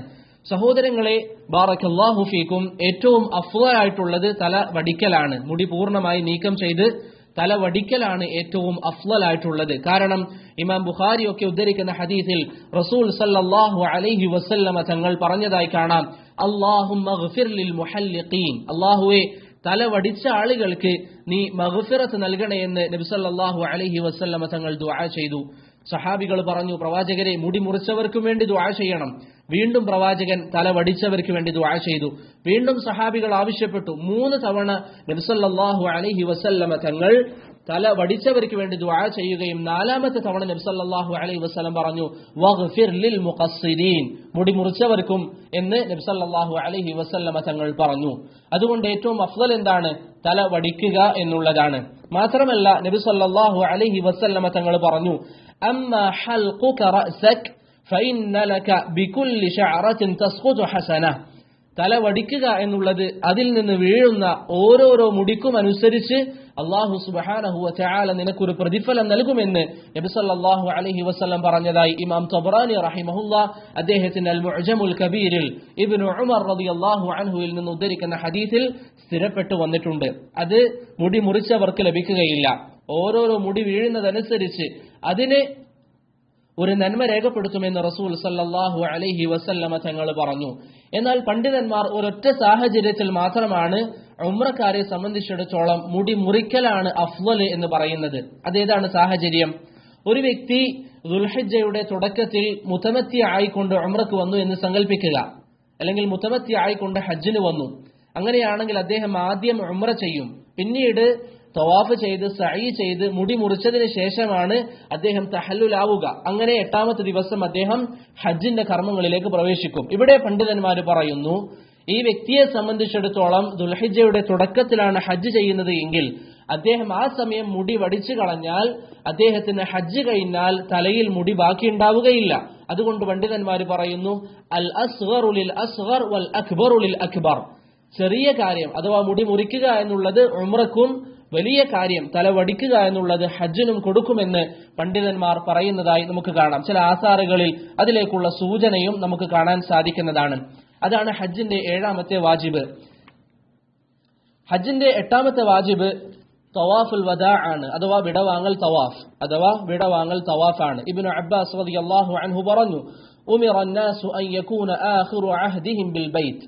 തവാഫുൽ വദാ അല്ലെങ്കിൽ മക്കയിൽ നിന്ന് പോകുന്ന ആളുകൾ അവസാനമായി ചെയ്യുന്നത് തവാഫ് ആയിരിക്കണമെന്ന് നബി സല്ലല്ലാഹു അലൈഹി വസല്ലമ തങ്ങൾ കൽപ്പിച്ചിട്ടുണ്ട് എന്ന് ഇബ്നു അബ്ബാസ് റളിയല്ലാഹു അൻഹുവിൽ നിന്ന് ഇമാം ബുഖാരിയും മുസ്ലിമും ഉദ്ധരിക്കുന്ന ഹദീസിൽ സ്ഥിരപ്പെട്ടു വന്നിട്ടുണ്ട്. അത് വാജിബാണ് എന്നതാണ് ഇമാം അബൂ ഹനീഫ, ഇമാം ഷാഫിഈ, ഇമാം അഹ്മദ് തുടങ്ങിയ പണ്ഡിതന്മാരുടെ അഭിപ്രായം. അതാണ് ഈ പറയപ്പെട്ട പണ്ഡിതന്മാരുടെ അഭിപ്രായം. എന്നാൽ ഇല്ല അന്നഹു ഖുഫിഫ അനിൽ ഹായിൽ. ഒരു സ്ത്രീയെ സംബന്ധിച്ചിടത്തോളം അവർക്ക് പിരിഡ്സ് ആവുകയാണ് എങ്കിൽ, ഹൈള് സംഭവിക്കുകയാണ് എങ്കിൽ അവർക്ക് തവാഫുൽ വദാഇന് ശർഅ് ഇളവ് നൽകിയിട്ടുണ്ട്. അവർക്ക് തവാഫുൽ വദാ ചെയ്യേണ്ടതില്ല. എന്താണ് അതിന് തെളിവ്? 10ാമത്തെ ദിവസം റസൂൽ സല്ലല്ലാഹു അലൈഹി വസല്ലമ തങ്ങൾ ആയിഷ റളിയല്ലാഹു അൻഹയോട് സഫിയ റളിയല്ലാഹു അൻഹയെ കുറിച്ച് ചോദിച്ചു. ഈ സമയം ആയിഷ പറഞ്ഞു, ഹിയ ഹായിൽ, അവർക്ക് ഹൈള് സംഭവിച്ചിരിക്കുകയാണ്. ഈ സമയം നബി സല്ലല്ലാഹു അലൈഹി വസല്ലമ പറഞ്ഞു, അഹാബിസതുനാഹി, സഫിയ നമുക്ക് ബാക്കിയുള്ള യാത്രക്ക് തടസ്സമാവുകയോ എന്ന് ചോദിച്ചു. എന്ന് പറഞ്ഞാൽ പ്രവാചകൻ കരുതി സഫിയ റളിയല്ലാഹു അൻഹ തവാഫുൽ ഇഫാദ ചെയ്തിട്ടില്ല എന്ന്. അങ്ങനെ നബി സല്ലല്ലാഹു അലൈഹി വസല്ലമ തങ്ങളോട് ആയിഷ റളിയല്ലാഹു അൻഹ പറഞ്ഞു, അഫാദത് യൗമൻ നഹ്രി. ഇത് ചോദിക്കുന്നത് യൗമുൻ നഹർ കഴിഞ്ഞിട്ടാണ്.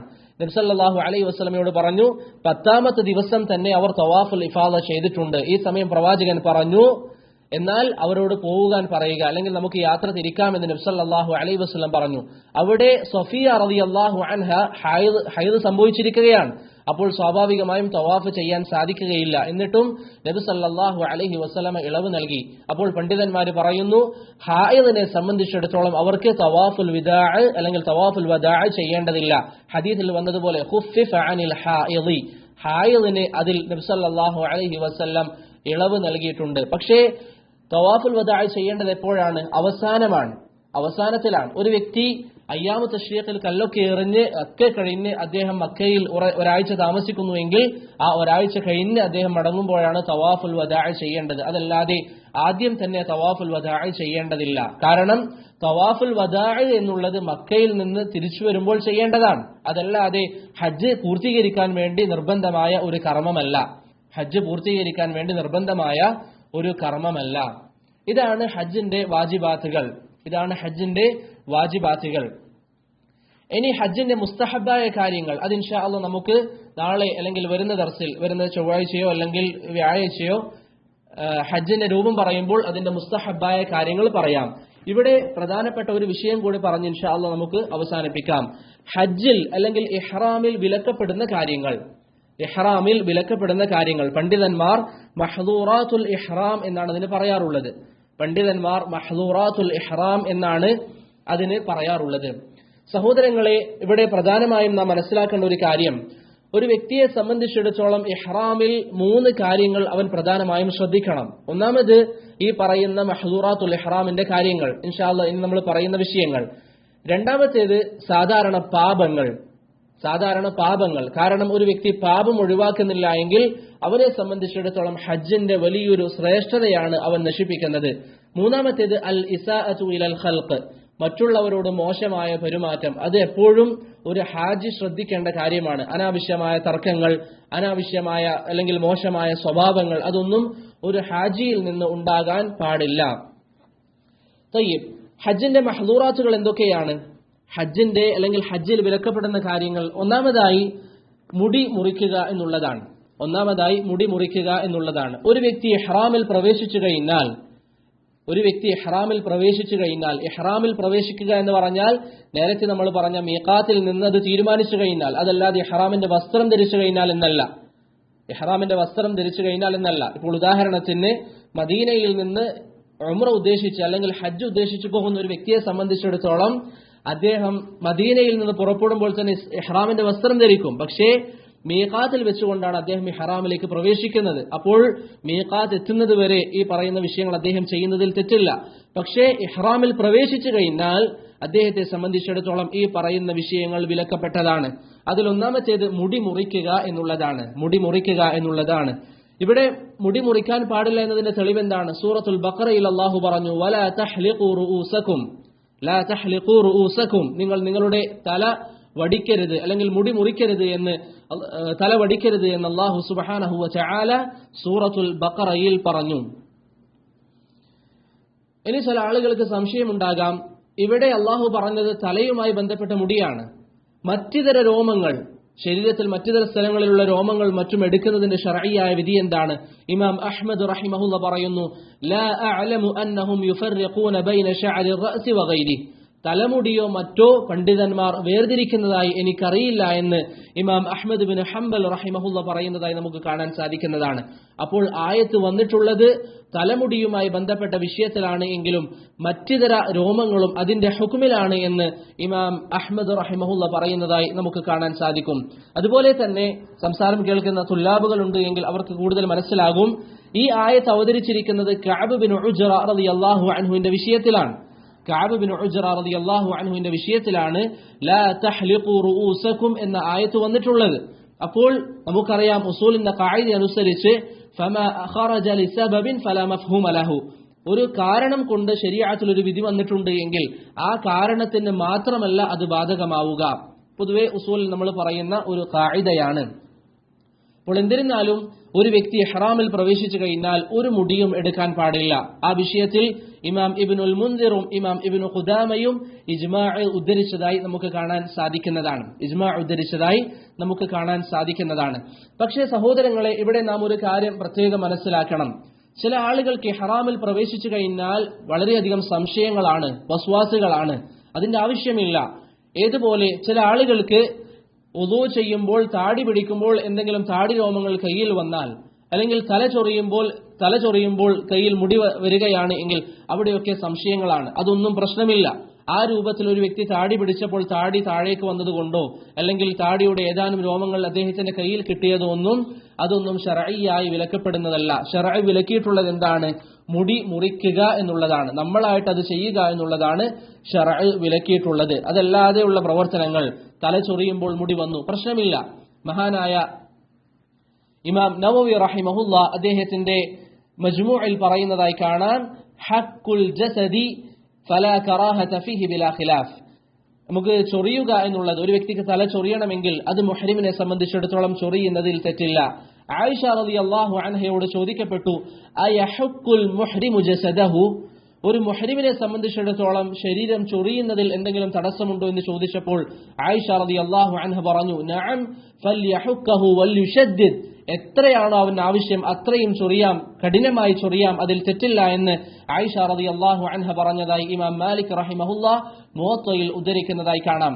ഇബ്നു അബ്ബാസ് റളിയല്ലാഹു അൻഹുവിനോട് ചോദിക്കപ്പെട്ടു, മുഹ്രിമിന് തല ചൊറിയാൻ പറ്റുമോ എന്ന് ചോദിച്ചപ്പോൾ അദ്ദേഹത്തിന്റെ രണ്ട് കൈകളും ഉപയോഗിച്ചുകൊണ്ട് തല ചൊറിഞ്ഞുകൊണ്ട് ഇങ്ങനെ ചൊറിഞ്ഞാലും ഒരു പ്രശ്നമില്ല എന്ന് അദ്ദേഹം കാണിച്ചു കൊടുത്തതായി ഇബ്നു അബി ഷൈബ റഹിമഹുല്ലാഹ് ഉദ്ധരിക്കുന്ന അസറിൽ സ്ഥിരപ്പെട്ടു വന്നിട്ടുണ്ട്.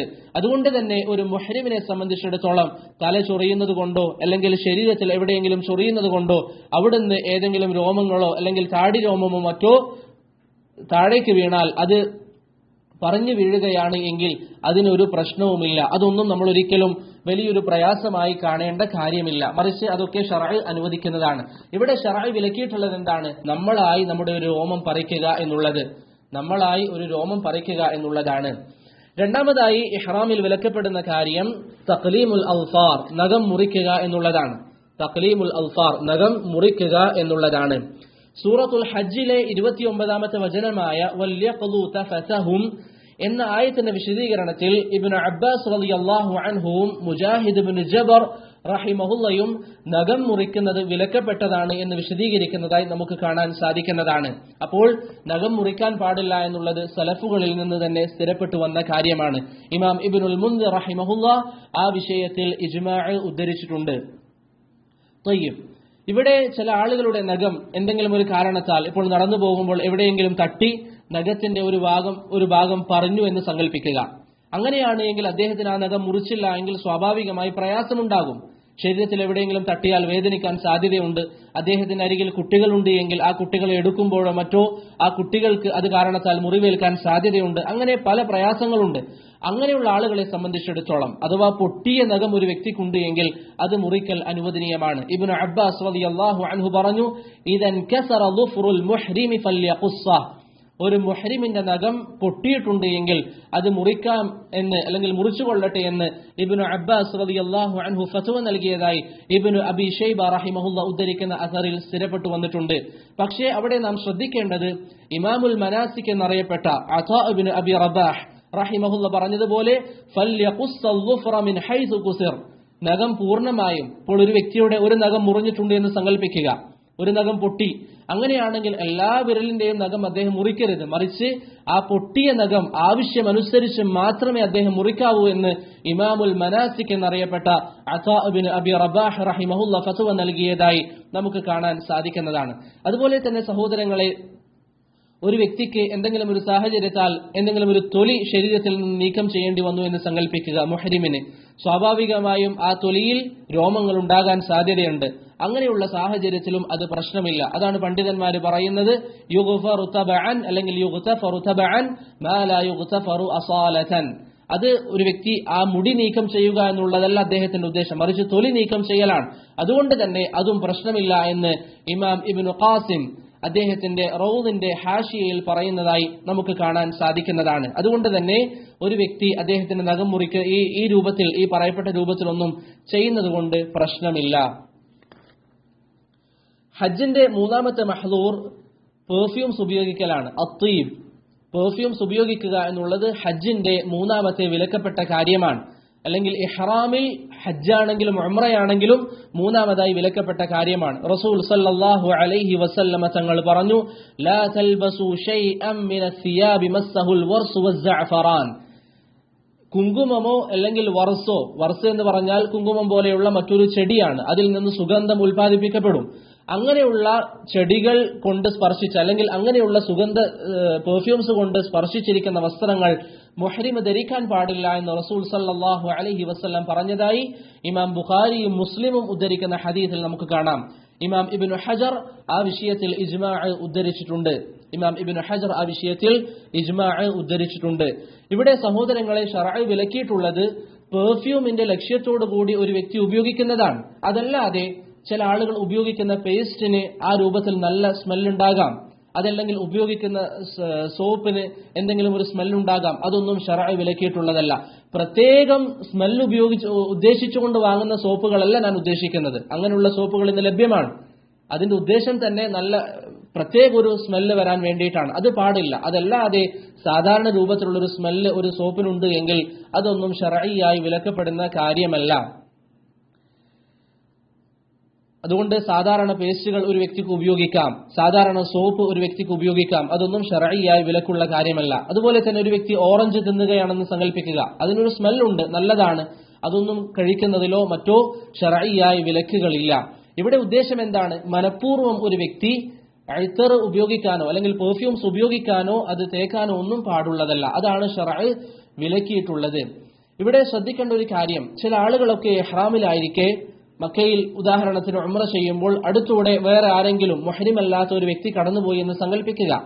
അദ്ദേഹം നല്ല പെർഫ്യൂമാണ് ഉപയോഗിച്ചതെങ്കിൽ നമ്മൾ അദ്ദേഹത്തോട് എന്ത് പറയും? ഏത് പെർഫ്യൂമാണ് ഉപയോഗിക്കുന്നതെന്ന് ചോദിക്കും. സ്വാഭാവികമാണ്, പലപ്പോഴും നടക്കുന്ന ഒരു കാര്യമാണ്. അപ്പോൾ ആ വ്യക്തി അദ്ദേഹത്തിന്റെ കീശയിൽ പെർഫ്യൂം ഉണ്ടെങ്കിൽ അത് എടുത്തു കൊടുക്കും, ഇതാണ് ഉപയോഗിക്കുന്നത് എന്ന് പറയാം. ഈ സമയം മുഹ്രിം അത് മണപ്പിക്കും. അത് പാടില്ലാത്തതാണ്. കാരണം മുഹ്രിമിനെ സംബന്ധിച്ചിടത്തോളം മനഃപൂർവ്വം സുഗന്ധം മണക്കുക എന്നുള്ളത് ശർഅ് വിലക്കിയതാണ്. അതല്ലാതെ നമ്മൾ നടന്നു പോകുമ്പോൾ അടുത്തൂടെ മുഹ്രിമല്ലാതെ ഒരാൾ സുഗന്ധം ഉപയോഗിച്ചുകൊണ്ട് പോയി, അതല്ല എങ്കിൽ ഇഹ്റാമിന് മുമ്പ് നമ്മൾ ഉപയോഗിച്ച സുഗന്ധത്തിന്റെ മണം നമ്മുടെ താടിയിൽ ബാക്കി നിൽക്കുന്നു, അതൊന്നും പ്രശ്നമില്ല. പക്ഷെ മനഃപൂർവ്വം നമ്മൾ സുഗന്ധം ഉപയോഗിക്കുക അല്ലെങ്കിൽ അത് മണക്കുക എന്നുള്ളത് മുഹ്രിമിനെ സംബന്ധിച്ചിടത്തോളം വിലക്കപ്പെടുന്ന കാര്യമാണ്. നാലാമതായി ഹജ്ജിൽ വിലക്കപ്പെടുന്ന കാര്യം അല്ലെങ്കിൽ ഇഹ്റാമിൽ വിലക്കപ്പെടുന്ന കാര്യം തഗ്തിയത്തുർ റഅസ്, തല മറക്കുക എന്നുള്ളതാണ്. റസൂൽ സല്ലല്ലാഹു അലൈഹി വസല്ലമ പറഞ്ഞു, ലാ യൽബസുൽ അമാഇം, മുഹ്രിമിനെ സംബന്ധിച്ചിടത്തോളം തലപ്പാവ് ധരിക്കരുത്.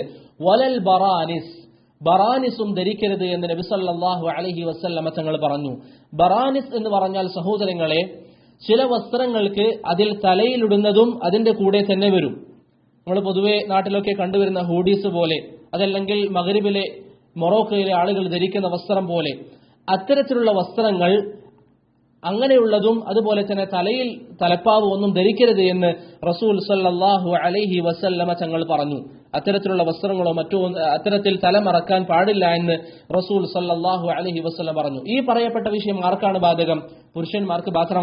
പുരുഷന്മാർക്ക് മാത്രമാണ്. സ്ത്രീകളെ സംബന്ധിച്ചിടത്തോളം തല മറക്കുക എന്നുള്ളത് അനുവദനീയമാണ്. ഇവിടെ മറ്റൊരു വിഷയം, പുരുഷന്മാരെ സംബന്ധിച്ചിടത്തോളം ഇഹ്റാമിൽ മുഖം മറക്കുന്നതിന്റെ വിധി എന്താണ്? പുരുഷന്മാരെ സംബന്ധിച്ചിടത്തോളം ഇഹ്റാമിൽ മുഖം മറക്കുക, ഉദാഹരണത്തിന് മാസ്ക് ധരിക്കുക, ഈ രൂപത്തിൽ മുഖം മറക്കുന്നതിന്റെ വിധി എന്താണ്?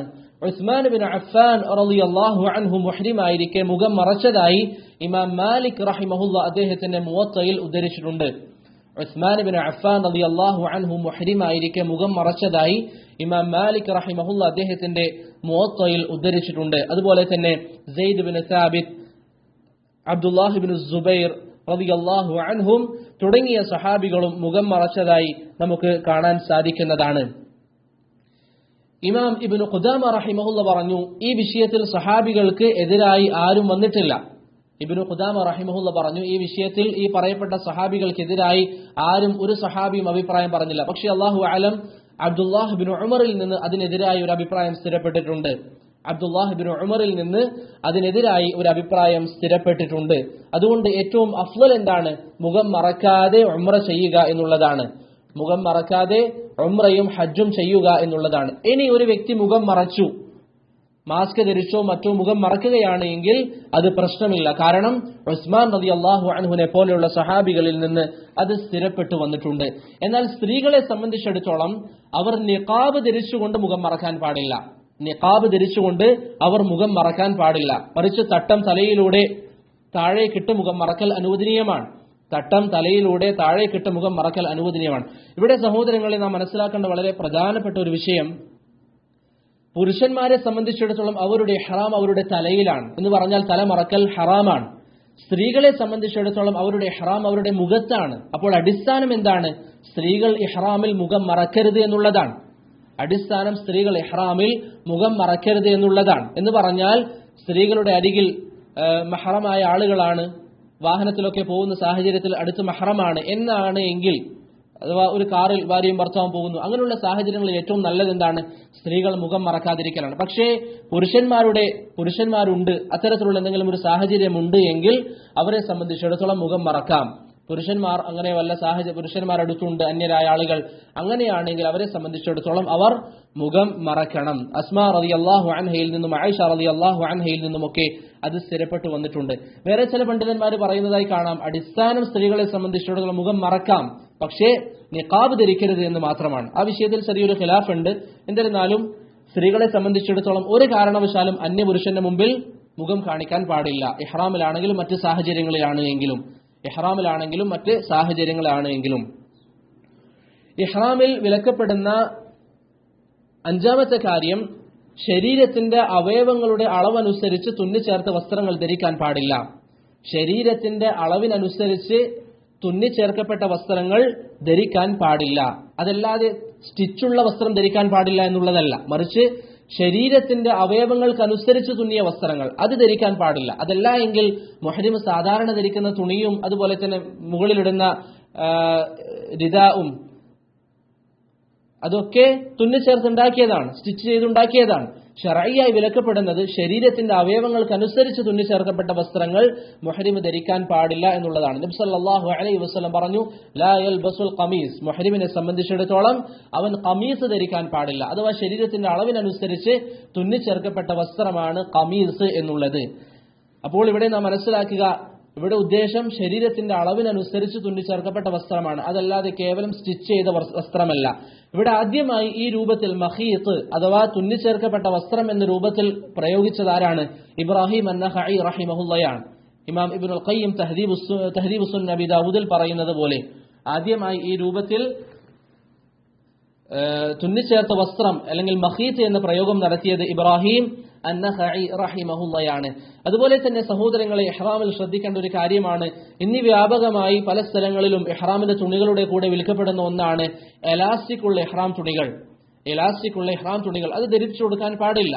അത് ധരിപ്പിച്ചു കൊടുക്കാൻ, പ്രത്യേകിച്ച് കുട്ടികൾക്കാണ് അത് ധരിപ്പിച്ചു കൊടുക്കാറുള്ളത്. അത് ശരിയല്ല, മറിച്ച് അത് വിലക്കപ്പെടുന്ന കാര്യമാണ്. അത് അറബി ഭാഷയിൽ ഇബ്നു മൻസൂർ റഹിമഹുല്ലാ ലിസാനുൽ അറബിലൊക്കെ വിശദീകരിക്കുന്നത് പോലെ അത് സറാവീലിന്റെ കൂട്ടത്തിലാണ്. നബി സല്ലല്ലാഹു അലൈഹി വസല്ലം വിലക്കിയ പാന്റിന്റെ ഗണത്തിലാണ് അത്തരത്തിലുള്ളത് വരിക. അതുകൊണ്ട് എലാസ്റ്റിക് ഉള്ളത് മുഹരിമിനെ സംബന്ധിച്ചിടത്തോളം ധരിക്കാൻ പാടില്ല. മറ്റിതര കാര്യങ്ങൾ, വാച്ചുകൾ ധരിക്കുന്നത് കൊണ്ടോ അതുപോലെ തന്നെ ബെൽറ്റ് ധരിക്കുക, അതുപോലെ മോതിരം, അതൊന്നും മുഹരിമിനെ സംബന്ധിച്ചിടത്തോളം പ്രശ്നമുള്ള കാര്യമല്ല. പിന്നെ ഇവിടെ ഒരു വിഷയം വരുന്നത് മുഹരിമിനെ സംബന്ധിച്ചിടത്തോളം ചെരുപ്പ് ധരിക്കുന്നതുമായി ബന്ധപ്പെട്ടാണ്. സഹോദരങ്ങളെ, ബാറക്കല്ലാഹു ഫീക്കും, മുഹരിമിനെ സംബന്ധിച്ചിടത്തോളം നെരിയാണി അടക്കം മറയുന്ന രൂപത്തിലുള്ള ഒരു ചെരുപ്പ് ധരിക്കുക എന്നുള്ളത് വിലക്കപ്പെട്ടതാണ്. നെരിയാണി അടക്കം മറയുന്ന ഒരു ചെരുപ്പ് ധരിക്കുക എന്നുള്ളത് വിലക്കപ്പെട്ടതാണ്. എന്നാൽ കാലിന്റെ നെരിയാണിയും അതുപോലെ തന്നെ കാലിന്റെ മുകൾ ഭാഗവും വിരലുകളും ഒക്കെ പ്രകടമാകുന്ന രൂപത്തിലുള്ള ചെരുപ്പുകൾ അതാണ് എങ്കിൽ അത് ധരിക്കുക എന്നുള്ളത് ഏകദേശം എല്ലാവരും അനുവദിച്ചതാണ്. അത്തരത്തിലുള്ള ചെരുപ്പുകൾ ധരിക്കുക എന്നുള്ളത് എല്ലാവരും അനുവദിച്ചതാണ്. എന്നാൽ കാലിന്റെ എല്ലാ ഭാഗങ്ങൾ മറയുകയും നെരിയാണി മറയുകയും ചെയ്യുന്നില്ല എങ്കിൽ അത് ധരിക്കാമോ? ചില ബാക്ക് ഓപ്പൺ ആയിട്ടുള്ള ഷൂസും ഒക്കെ നമ്മൾ കാണാറുണ്ട്. അത്തരത്തിലുള്ള ഷൂസും മറ്റുമൊക്കെ ധരിക്കുന്നതിന്റെ വിധി എന്താണ്? അതിൽ ഖിലാഫുണ്ട്. ഹനഫി മദ്ഹബ് അനുസരിച്ച് അത് ധരിക്കാം എന്നുള്ളതാണ്. അതാണ് ശൈഖുൽ ഇസ്ലാം ഇബ്നു തൈമിയ്യ റഹിമഹുള്ളയുടെ അഭിപ്രായം.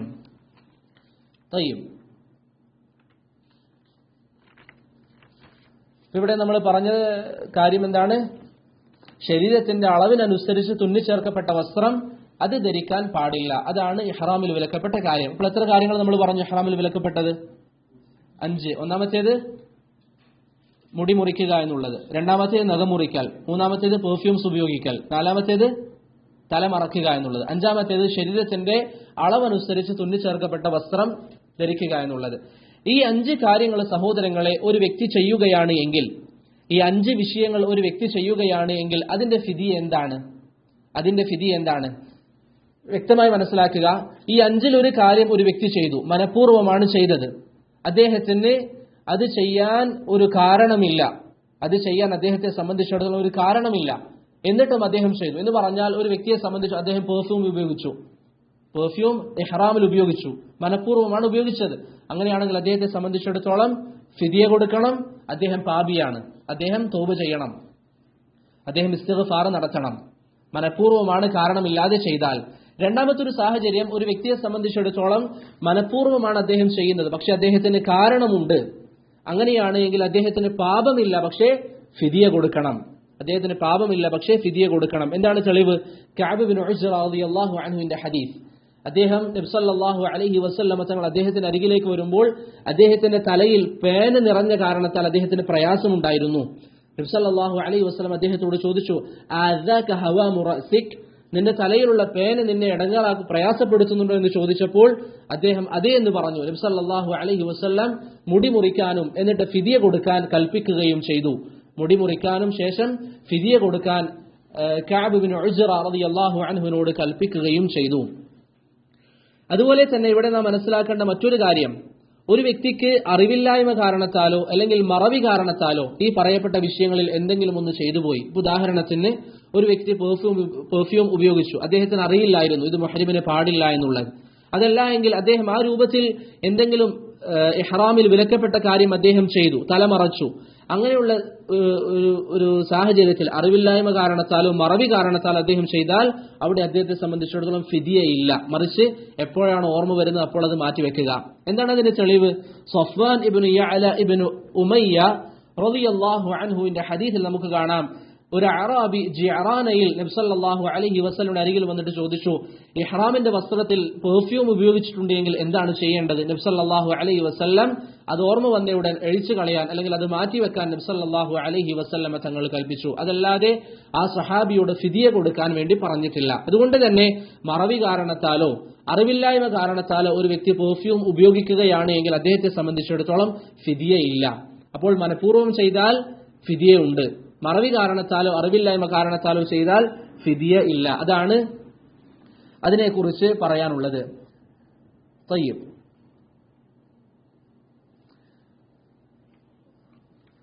ഇവിടെ ഫിദിയ കൊടുക്കണം എന്ന് പറയുമ്പോൾ എന്താണ് കൊടുക്കേണ്ടത്? ഈ മേൽ പറയപ്പെട്ട 5 വിഷയങ്ങൾക്ക് ഫിദിയ കൊടുക്കണം എന്ന് നമ്മൾ പറഞ്ഞു.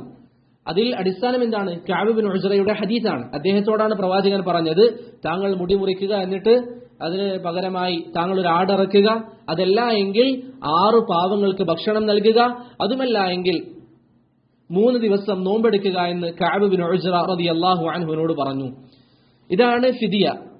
ഈ നേരത്തെ പറയപ്പെട്ട 5 കാര്യങ്ങൾ, ഒരു വ്യക്തി മുടി മുറിക്കുകയോ അല്ലെങ്കിൽ നഖം മുറിക്കുകയോ അല്ലെങ്കിൽ പെർഫ്യൂംസ് ഉപയോഗിക്കുകയോ തലമറക്കുകയോ സാധാരണ വസ്ത്രം ധരിക്കുകയോ ഒക്കെ ചെയ്താൽ ഇഹ്റാമിൽ അദ്ദേഹത്തിന്റെ ഫിദിയ എന്താണ്? ഈ 3 കാര്യങ്ങളിൽ ഏതെങ്കിലും ഒന്ന് അദ്ദേഹം ചെയ്യുക. അദ്ദേഹത്തിന് ഇഷ്ടമുള്ളത് ചെയ്യാം. അതല്ലാതെ എന്തായാലും ആടിറക്കണം, അത് കഴിയില്ലെങ്കിൽ നോമ്പ് ഭക്ഷണം കൊടുക്കണം എന്നല്ല. മറിച്ച് ഈ 3-ൽ ഏതെങ്കിലും ഒരു കാര്യം അദ്ദേഹത്തിന് ചെയ്യാം. അത് അല തഖീറാണ്, ഇഷ്ടമുള്ളത് തിരഞ്ഞെടുക്കാം. ഒന്നാമത്തേത് എന്താണ്? ആടിനെ അറുത്ത് വിതരണം ചെയ്യുക എന്നുള്ളതാണ്. എവിടെയാണ് വിതരണം ചെയ്യേണ്ടത്? മക്കയിലായിരിക്കണം. രണ്ടാമത്തേത് എന്താണ്? 6 പാവങ്ങൾക്ക് ഭക്ഷണം കൊടുക്കുക. എവിടെയാണ് കൊടുക്കേണ്ടത്? മക്കയിൽ വെച്ച് കൊടുക്കണം. മക്കയിൽ വെച്ച് കൊടുക്കണം. അതാണ് ഏറ്റവും ശരിയായ അഭിപ്രായം. മൂന്നാമത്തേതേതാ? 3 ദിവസം നോമ്പെടുക്കുക. ഈ 3 ദിവസം നോമ്പെന്ന് പറയുമ്പോൾ അത് കണ്ടിന്യൂസ് ആയിട്ട് വേണമെങ്കിൽ അങ്ങനെ എടുക്കാം. അതല്ല, ഒരു നോമ്പ് ഒരു ദിവസം, കുറച്ച് ദിവസം കഴിഞ്ഞ് മറ്റൊരു ദിവസം, അങ്ങനെയാണെങ്കിലും അദ്ദേഹത്തിന് നോമ്പെടുക്കാം. അത് മക്കയിൽ നിന്ന് തന്നെ ചെയ്യണമെന്നില്ല. എവിടെ വെച്ചും അദ്ദേഹത്തിന് ചെയ്യൽ അനുവദനീയമാണ്. എവിടെ വെച്ചും അദ്ദേഹത്തിന് ചെയ്യൽ അനുവദനീയമാണ്. 6-മതായി ഇഹ്റാമിൽ വിലക്കപ്പെടുന്ന കാര്യം വേട്ടയാടലാണ്. 6-മതായി ഇഹ്റാമിൽ വിലക്കപ്പെടുന്ന കാര്യം വേട്ടയാടലാണ്. സ്വാഭാവികമായും നമുക്കിന്നത് വലിയ രൂപത്തിൽ ആവശ്യമില്ലാത്തതുകൊണ്ടും സമയം ധാരാളമായതുകൊണ്ടും അത് വിശദീകരിക്കുന്നില്ല. കാരണം ഇന്ന് നമുക്കത് അങ്ങനെ ആവശ്യം വരുന്ന ഒരു വിഷയമല്ല. പക്ഷേ ഇവിടെ നാം ശ്രദ്ധിക്കേണ്ട ഒരു കാര്യം, മക്കയിലേക്കും മദീനയിലേക്കും വരുന്ന ആളുകൾ, പ്രത്യേകിച്ച് നാട്ടിൽ നിന്ന് വരുന്ന ആളുകൾ മക്കയെയും മദീനയും അതിന്റെ ഹുർമത്തിനെ ബഹുമാനിക്കണം. ഒരു കാരണവശാലും ഇവിടെ നിന്ന് ഏതെങ്കിലും ഒരു ജീവിയെ പ്രയാസപ്പെടുത്താൻ പാടില്ല. മക്ക ആ വിഷയത്തിൽ ഏകദേശം ഇജ്മാ ആണ്. മദീന ഏറ്റവും ശരിയായ അഭിപ്രായം അനുസരിച്ച് ഇവിടെ നിന്നൊരു സാധാരണ നമ്മൾ കാണുന്ന, ഉദാഹരണത്തിന് ഒരു പക്ഷിയെ നമ്മൾ കണ്ടു, അല്ലെങ്കിൽ ഒരു പൂച്ചയെ നമ്മൾ കണ്ടു, അതിനെ പ്രയാസപ്പെടുത്തുക എന്നുള്ളത് 2 ഹറമുകളിലും ഹറാമായ കാര്യമാണ്. അത് മുഹരിമാണെങ്കിലും അല്ല എങ്കിലും അതുപോലെ തന്നെ ഇവിടെയുള്ള ഒരു മരം, വൃക്ഷങ്ങൾ അതൊക്കെ മുറിച്ചു കളയുക എന്നുള്ളതൊക്കെ 2 ഹറമുകളിലും വിലക്കപ്പെട്ട കാര്യമാണ്. എന്നാൽ നമ്മളായിട്ട് നട്ടുപിടിപ്പിച്ച ഒന്നാണെങ്കിൽ നമുക്കത് മുറിച്ചു കളയാം. അതല്ലാതെ ഇവിടെ പ്രകൃതിയിൽ തന്നെ വളരുന്ന വസ്തുക്കൾ അതിനെ മുറിച്ചു കളയുക എന്നുള്ളത് 2 ഹറമുകളിലും വിലക്കപ്പെട്ട കാര്യമാണ്. ഷെയ്ഖ് അൽബാനി റഹിമഹുള്ളയുടെ അഭിപ്രായം അനുസരിച്ച് നമ്മൾ നട്ടുപിടിപ്പിച്ചതാണെങ്കിലും അത് മുറിച്ചു കളയാൻ പാടില്ല എന്നുള്ളതാണ് ഷെയ്ഖിന്റെ അഭിപ്രായം. പക്ഷേ അത് ശരിയല്ല. അല്ലാഹു അലം. ഏറ്റവും ശരിയായ അഭിപ്രായം അനുസരിച്ച് ഇവിടെ വളർന്ന അല്ലെങ്കിൽ ഇവിടെ പ്രകൃതിയാൽ അല്ലാഹു സുബ്ഹാനഹു വ തആല മുളപ്പിച്ച ആ രൂപത്തിലുള്ള ചെടികളോ മറ്റോ ഒന്നും ഇവിടെ പറിച്ചു കളയാൻ പാടില്ല. ഇവിടെയുള്ള ഒരു ജീവജാലങ്ങളെയും ഉപദ്രവിക്കാൻ പാടില്ല. അതൊക്കെ നിഷിദ്ധമായ കാര്യമാണ്. അത് എപ്പോഴും ശ്രദ്ധിക്കണം. നമ്മൾ മക്കയിലേക്ക് വന്നാൽ, മദീനയിലേക്ക് വന്നാൽ ഒരു പൂച്ചയെ കണ്ട് വെറുതെ അതിനെ കല്ലെടുത്തെറിയുക, അല്ലെങ്കിൽ ഒരു പ്രാവിനെ കണ്ട് അതിനെ പ്രയാസപ്പെടുത്തുക, അത്തരത്തിലുള്ള ഒന്നും ശർഈയായി നമുക്ക് അനുവദിക്കപ്പെട്ടതല്ല. അതൊക്കെ വിലക്കപ്പെട്ട കാര്യമാണ്. 7-മതായി ഇഹ്റാമിൽ വിലക്കപ്പെടുന്ന കാര്യം അഖ്ദുൻ നിക്കാഹ്, വിവാഹം ചെയ്യുക എന്നുള്ളതാണ്. റസൂൽ സല്ലല്ലാഹു അലൈഹി വസല്ലം പറഞ്ഞു, ലാ യൻകിഹുൽ മുഹ്രിം, മുഹ്രിമിനെ സംബന്ധിച്ചിടത്തോളം അവൻ വിവാഹം ചെയ്യാൻ പാടില്ല. വലാ യുൻകിഹ്, വലിയായി മറ്റൊരാളുടെ വിവാഹം ചെയ്തു കൊടുക്കാനും പാടില്ല. അഥവാ ഒരു പെണ്ണിന്റെ ഉപ്പ മുഹ്രിമാണ് എങ്കിൽ ആ പെണ്ണിനെ ആ സമയത്ത് വിവാഹം ചെയ്തു കൊടുക്കാൻ പാടില്ല. വലാ യഖ്തുബ്, അതുപോലെ തന്നെ വിവാഹം പ്രപ്പോസ് ചെയ്യാനും പാടില്ല എന്ന് റസൂൽ സല്ലല്ലാഹു അലൈഹി വസല്ലമ തങ്ങൾ പറഞ്ഞതായി ഇമാം മുസ്ലിം ഉസ്മാൻ റളിയല്ലാഹു അൻഹുവിൽ നിന്ന് ഉദ്ധരിക്കുന്ന ഹദീസിൽ കാണാം. ഖുലഫാഉർ റാഷിദീങ്ങളുടെ അഭിപ്രായം ഇതാണ് എന്ന് ഇബ്നുൽ ഖയ്യിം റഹിമഹുല്ലാഹ് അദ്ദേഹത്തിന്റെ സാദുൽ മആദിൽ പറയുന്നതായും നമുക്ക് കാണാൻ സാധിക്കുന്നതാണ്. അവസാനത്തെ വിഷയം സഹോദരങ്ങളെ, ഇഹ്റാമിൽ വിലക്കപ്പെടുന്ന അവസാനത്തെ വിഷയം അൽ മുബാശറത്തു വൽ ജിമാ, ഭാര്യയുമായി ശാരീരിക ബന്ധമോ അല്ലെങ്കിൽ അതിന്റെ തുടക്കത്തിലുള്ള മറ്റ് വിഷയങ്ങളോ ചെയ്യുക എന്നുള്ളത്. വികാരത്തോടുകൂടി സ്പർശിക്കുക, വികാരത്തോടുകൂടി ചുംബിക്കുക തുടങ്ങിയ വിഷയങ്ങളൊക്കെ ഇഹ്റാമിൽ വിലക്കപ്പെടുന്ന കാര്യമാണ്. ഇവിടെ നാം മനസ്സിലാക്കേണ്ടത്, ജിമാഇന്റെ വിഷയത്തിൽ വ്യക്തമായി ഖുർആനിൽ അല്ലെങ്കിൽ അല്ലാഹു സുബ്ഹാനഹു വ തആല പറഞ്ഞൊരു ആയത്ത് കാണാം, ഫമൻ ഫറദ ഫീഹിന്നൽ ഹജ്ജ ഫലാ റഫസ്. ആരെങ്കിലും ഹജ്ജ് നിർബന്ധമായി കഴിഞ്ഞാൽ അല്ലെങ്കിൽ ഹജ്ജിന് വന്നാൽ അവരെ സംബന്ധിച്ചിടത്തോളം റഫസ് പാടില്ല. ഇമാം തബരി പറഞ്ഞു, ഹുവൽ ജിമാഉ വ മുഖദ്ദിമാതുഹു. അവിടെ റഫസ് എന്ന് പറഞ്ഞാൽ ഭാര്യയുമായി ശാരീരിക ബന്ധവും അതിന്റെ മുന്നോടിയായുള്ള കാര്യങ്ങളുമാണ് ഉദ്ദേശം. അതൊന്നും ഒരു മുഹ്രിമിനെ സംബന്ധിച്ചിടത്തോളം പാടില്ല എന്ന് ഇമാം തബരി റഹിമഹുല്ലാ ആയത്തിനെ വിശദീകരിച്ച് പറഞ്ഞതായി നമുക്ക് കാണാൻ സാധിക്കുന്നതാണ്. അതുപോലെ തന്നെ ഇമാം ഷൻഖീതിയും ആ ഒരു കാര്യം പറഞ്ഞിട്ടുണ്ട്. അപ്പോൾ ഭാര്യയുമായി ശാരീരിക ബന്ധമോ അല്ലെങ്കിൽ അതിന്റെ മുന്നോടിയായുള്ള ചുംബനം, വികാരത്തോടുകൂടിയുള്ള സ്പർശനം തുടങ്ങിയ വിഷയങ്ങളൊക്കെ വിലക്കപ്പെട്ട കാര്യമാണ്. തയ്യിബ്, ഇനി ചെറിയൊരു വിശദീകരണം ഈ വിഷയവുമായി ബന്ധപ്പെട്ട്. ഒരു വ്യക്തി ഭാര്യയെ വികാരത്തോടുകൂടി സ്പർശിച്ചു എന്ന് സങ്കല്പിക്കുക, അല്ലെങ്കിൽ ചുംബിച്ചു എന്ന് സങ്കല്പിക്കുക. അദ്ദേഹത്തിൽ നിന്ന് മനി പുറത്തു വന്നിട്ടില്ല. അങ്ങനെയാണ് എങ്കിൽ അദ്ദേഹത്തെ സംബന്ധിച്ചിടത്തോളം അദ്ദേഹം എന്ത് ചെയ്യണം? അള്ളാഹുവിനോട് ഇസ്തിഗ്ഫാർ നടത്തണം. കാരണം അദ്ദേഹം ചെയ്തത് ഹറാമായ പ്രവർത്തനമാണ്. അള്ളാഹുവിനോട് ഇസ്തിഗ്ഫാർ നടത്തണം, കാരണം അദ്ദേഹം ചെയ്തത് ഹറാമായ പ്രവർത്തനമാണ്. പക്ഷേ ഹജ്ജ് സഹീഹാണ്. രണ്ടാമത്തെ സാഹചര്യം, ഒരു വ്യക്തി ഭാര്യയെ വികാരത്തോടുകൂടി സ്പർശിച്ചു. ഞാൻ ശാരീരിക ബന്ധത്തെക്കുറിച്ചല്ല പറയുന്നത്, ബാക്കിയുള്ള കാര്യങ്ങൾ. ഒരു വ്യക്തി വികാരത്തോടുകൂടി ചുംബിക്കുകയോ അല്ലെങ്കിൽ സ്പർശിക്കുകയോ ചെയ്തു, അങ്ങനെ അദ്ദേഹത്തിൽ നിന്ന് മനി വന്നു. അങ്ങനെയാണ് എങ്കിൽ ഏറ്റവും ശരിയായ അഭിപ്രായം അനുസരിച്ച് അദ്ദേഹത്തെ സംബന്ധിച്ചിടത്തോളം ഹജ്ജ് ബാത്തിലാവുകയില്ല എന്നുള്ളതാണ് ഏറ്റവും ശരിയായ അഭിപ്രായം. ഇനി മനസ്സിലാക്കേണ്ട മറ്റൊരു കാര്യം, ഒരു വ്യക്തി അറഫയിൽ നിൽക്കുന്നതിന് മുമ്പ് ഭാര്യയുമായി ശാരീരിക ബന്ധത്തിൽ ഏർപ്പെട്ടാൽ അദ്ദേഹത്തെ സംബന്ധിച്ചിടത്തോളം അദ്ദേഹത്തിന്റെ ഹജ്ജിന്റെ വിധി എന്താണ്? ഹജ്ജ് ബാത്തിലാണ്. അറഫയിൽ നിൽക്കുന്നതിന് മുമ്പ് ഭാര്യയുമായി ശാരീരിക ബന്ധത്തിൽ, കേവലം സ്പർശിക്കുകയോ ചുംബിക്കുകയോ അല്ല, ശാരീരിക ബന്ധത്തിൽ ഏർപ്പെട്ടാൽ അദ്ദേഹത്തിന്റെ ഹജ്ജ് ബാത്തിലാണ്. അദ്ദേഹത്തിന് വാജിബായ കാര്യങ്ങൾ എന്തൊക്കെയാണ്? ഒന്ന്, ഒരു ഒട്ടകത്തെ അറുത്ത് വിതരണം ചെയ്യണം. രണ്ടാമത്തേത്, അടുത്ത വർഷം ഹജ്ജ് ചെയ്യൽ നിർബന്ധമാണ്. മൂന്നാമത്തേത്, അദ്ദേഹം തൗബ ചെയ്ത് അല്ലാഹു സുബ്ഹാനഹു വ തആലയിലേക്ക് മടങ്ങണം. നാലാമത്തേത്, അദ്ദേഹം ആ ചെയ്തുകൊണ്ടിരിക്കുന്ന ഹജ്ജ് പൂർത്തീകരിക്കാനും ബാധ്യസ്ഥനാണ്. അഥവാ അറഫയിൽ നിൽക്കുന്നതിന് മുമ്പ് ഭാര്യയുമായി ശാരീരിക ബന്ധത്തിൽ ഏർപ്പെട്ടു എന്ന് സങ്കല്പിക്കുക. അങ്ങനെയാണെങ്കിൽ ഹജ്ജ് ബാത്തിലായി എന്ന് പറഞ്ഞ് പോകാൻ പാടില്ല, മറിച്ച് ആ ഹജ്ജ് പൂർത്തീകരിക്കണം. അടുത്ത വർഷം ഹജ്ജ് ചെയ്യണം. സംഭവിച്ചിരിക്കുന്ന ആ പിഴവ് കാരണത്താൽ ഒരു ഒട്ടകത്തെ അറുത്ത് വിതരണം ചെയ്യണം. അതുപോലെ തന്നെ അദ്ദേഹം തൗബ ചെയ്യുകയും വേണം. ചില ആളുകൾക്ക് സംശയമുണ്ടാകും, എങ്ങനെയാണ് അടുത്ത വർഷം ഹജ്ജ് ചെയ്യുക? ഇപ്പോൾ നിലവിൽ നിയമം അനുസരിച്ച് 5 വർഷത്തിലാണ് ഹജ്ജ് ചെയ്യാൻ അനുമതി ലഭിക്കുക. ഇവിടെ 2 കാര്യങ്ങൾ. ഒന്ന്, ഇത്തരത്തിലുള്ള മഹ്ദൂറുകൾ ഒരിക്കലും ചെയ്യാതിരിക്കാൻ പരിശ്രമിക്കുക. 2, ഒരു വ്യക്തിയിൽ നിന്ന് അഥവാ സംഭവിച്ചു പോയാൽ ഇവിടെയുള്ള മുഫ്തിക്ക് അബ്ദുൽ അസീസ് അൽ ഷേഖ് ഹഫിളഹുള്ളക്ക് ഒരു കത്ത് നൽകിയാൽ അതിന് സ്പെഷ്യൽ പെർമിഷൻ ഇൻഷാ അല്ലാഹ് കിട്ടാൻ സാധ്യതയുണ്ട്. ആ രൂപത്തിൽ ചെയ്യാമെന്ന് പണ്ഡിതന്മാർ വിശദീകരിക്കുന്നതായി കാണാം. ഈ രൂപത്തിൽ അറഫയിൽ നിൽക്കുന്നതിന് മുമ്പ് ഭാര്യയുമായി ലൈംഗിക ബന്ധത്തിൽ ഏർപ്പെട്ടാൽ അവിടെ ഹജ്ജ് ബാത്തിലാണെന്ന വിഷയത്തിൽ ഖിലാഫില്ല എന്ന് ഇമാം ഇബ്നു റുഷ്ദ് അൽ മാലിക്കി റഹിമഹുല്ലാഹ് അദ്ദേഹത്തിന്റെ ബിദായത്തുൽ മുജ്തഹിദിൽ പറയുന്നതായി നമുക്ക് കാണാൻ സാധിക്കുന്നതാണ്.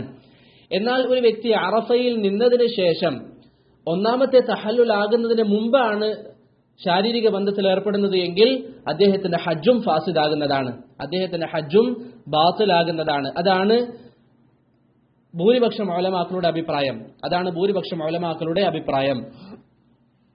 ഇനി ഒരു വ്യക്തി ഒന്നാമത്തെ തഹല്ലുൽ അദ്ദേഹമായി, അത് നിങ്ങൾ മനസ്സിലാക്കുക. ഇൻഷാ അല്ലാഹ് വരുന്ന ദർസിൽ തഹല്ലുൽ എന്താണെന്ന് നിങ്ങൾക്ക് മനസ്സിലാകും. ഒന്നാമത്തെ തഹല്ലുൽ ഒരു വ്യക്തിയാവുകയും രണ്ടാമത്തെ തഹല്ലുൽ ആകുന്നതിന് മുമ്പ് ഭാര്യയുമായി ശാരീരിക ബന്ധത്തിൽ ഏർപ്പെടുകയാണെങ്കിൽ അദ്ദേഹത്തിന്റെ ഹജ്ജ് ബാത്തിലാവുകയില്ല, ഫാസിദാവുകയില്ല. മറിച്ച് അദ്ദേഹത്തെ സംബന്ധിച്ചിടത്തോളം ഫിദിയ കൊടുക്കണം. മനസ്സിലായ രൂപം? ഒന്നാമത്തെ തഹല്ലുൽ കഴിഞ്ഞു, രണ്ടാമത്തെ തഹല്ലുലിന് മുമ്പ് അദ്ദേഹം ഭാര്യയുമായി ശാരീരിക ബന്ധത്തിൽ ഏർപ്പെട്ടാൽ അദ്ദേഹം ഫിദിയ കൊടുക്കണം. എന്താണ് ഫിദിയ?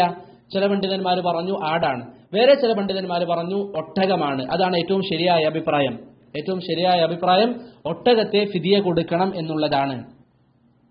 ഇബ്നു അബ്ബാസ് റളിയല്ലാഹു അൻഹു പറഞ്ഞു, യൻഹറാനി ജസൂറൻ ബൈനഹുമാ, അവർക്കിടയിൽ അവരൊരു ഒട്ടകത്തെ അറുക്കുക, വലൈസ അലൈഹിമാ അൽ ഹജ്ജു മിൻ ഖാബിൽ, അടുത്ത വർഷം അവർ ഹജ്ജ് ചെയ്യേണ്ടതില്ല. അഥവാ ഹജ്ജ് സഹീഹാണ്.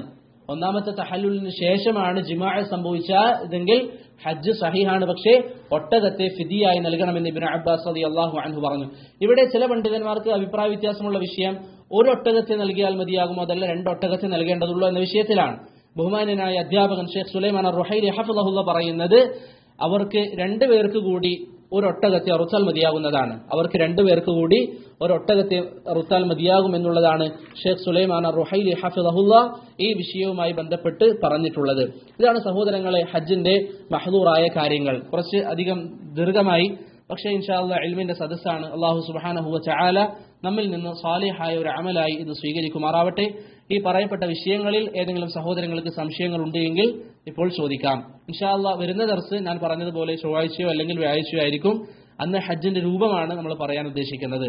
അഥവാ ഓരോ ദിവസം നമ്മൾ എങ്ങനെയാണ് ചെയ്യേണ്ടത്, അതോടുകൂടി ഇൻഷാ അല്ലാഹ് ദർസ് തീർക്കും.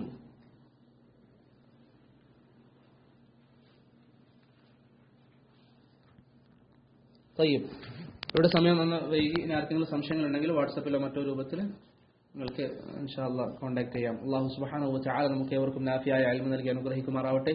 സല്ലല്ലാഹു അലാ മുഹമ്മദിൻ വഅലാ ആലിഹി വസഹ്ബിഹി വസല്ലം. സുബ്ഹാനല്ലാഹി വബിഹംദിഹി സുബ്ഹാനകല്ലാഹുമ്മ വബിഹംദിക് അഷ്ഹദു അൻ ലാ ഇലാഹ ഇല്ലാ അൻത അസ്തഗ്ഫിറുക വഅതൂബു ഇലൈക്. അസ്സലാമു അലൈക്കും വറഹ്മത്തുള്ളാഹി വബറകാതുഹു.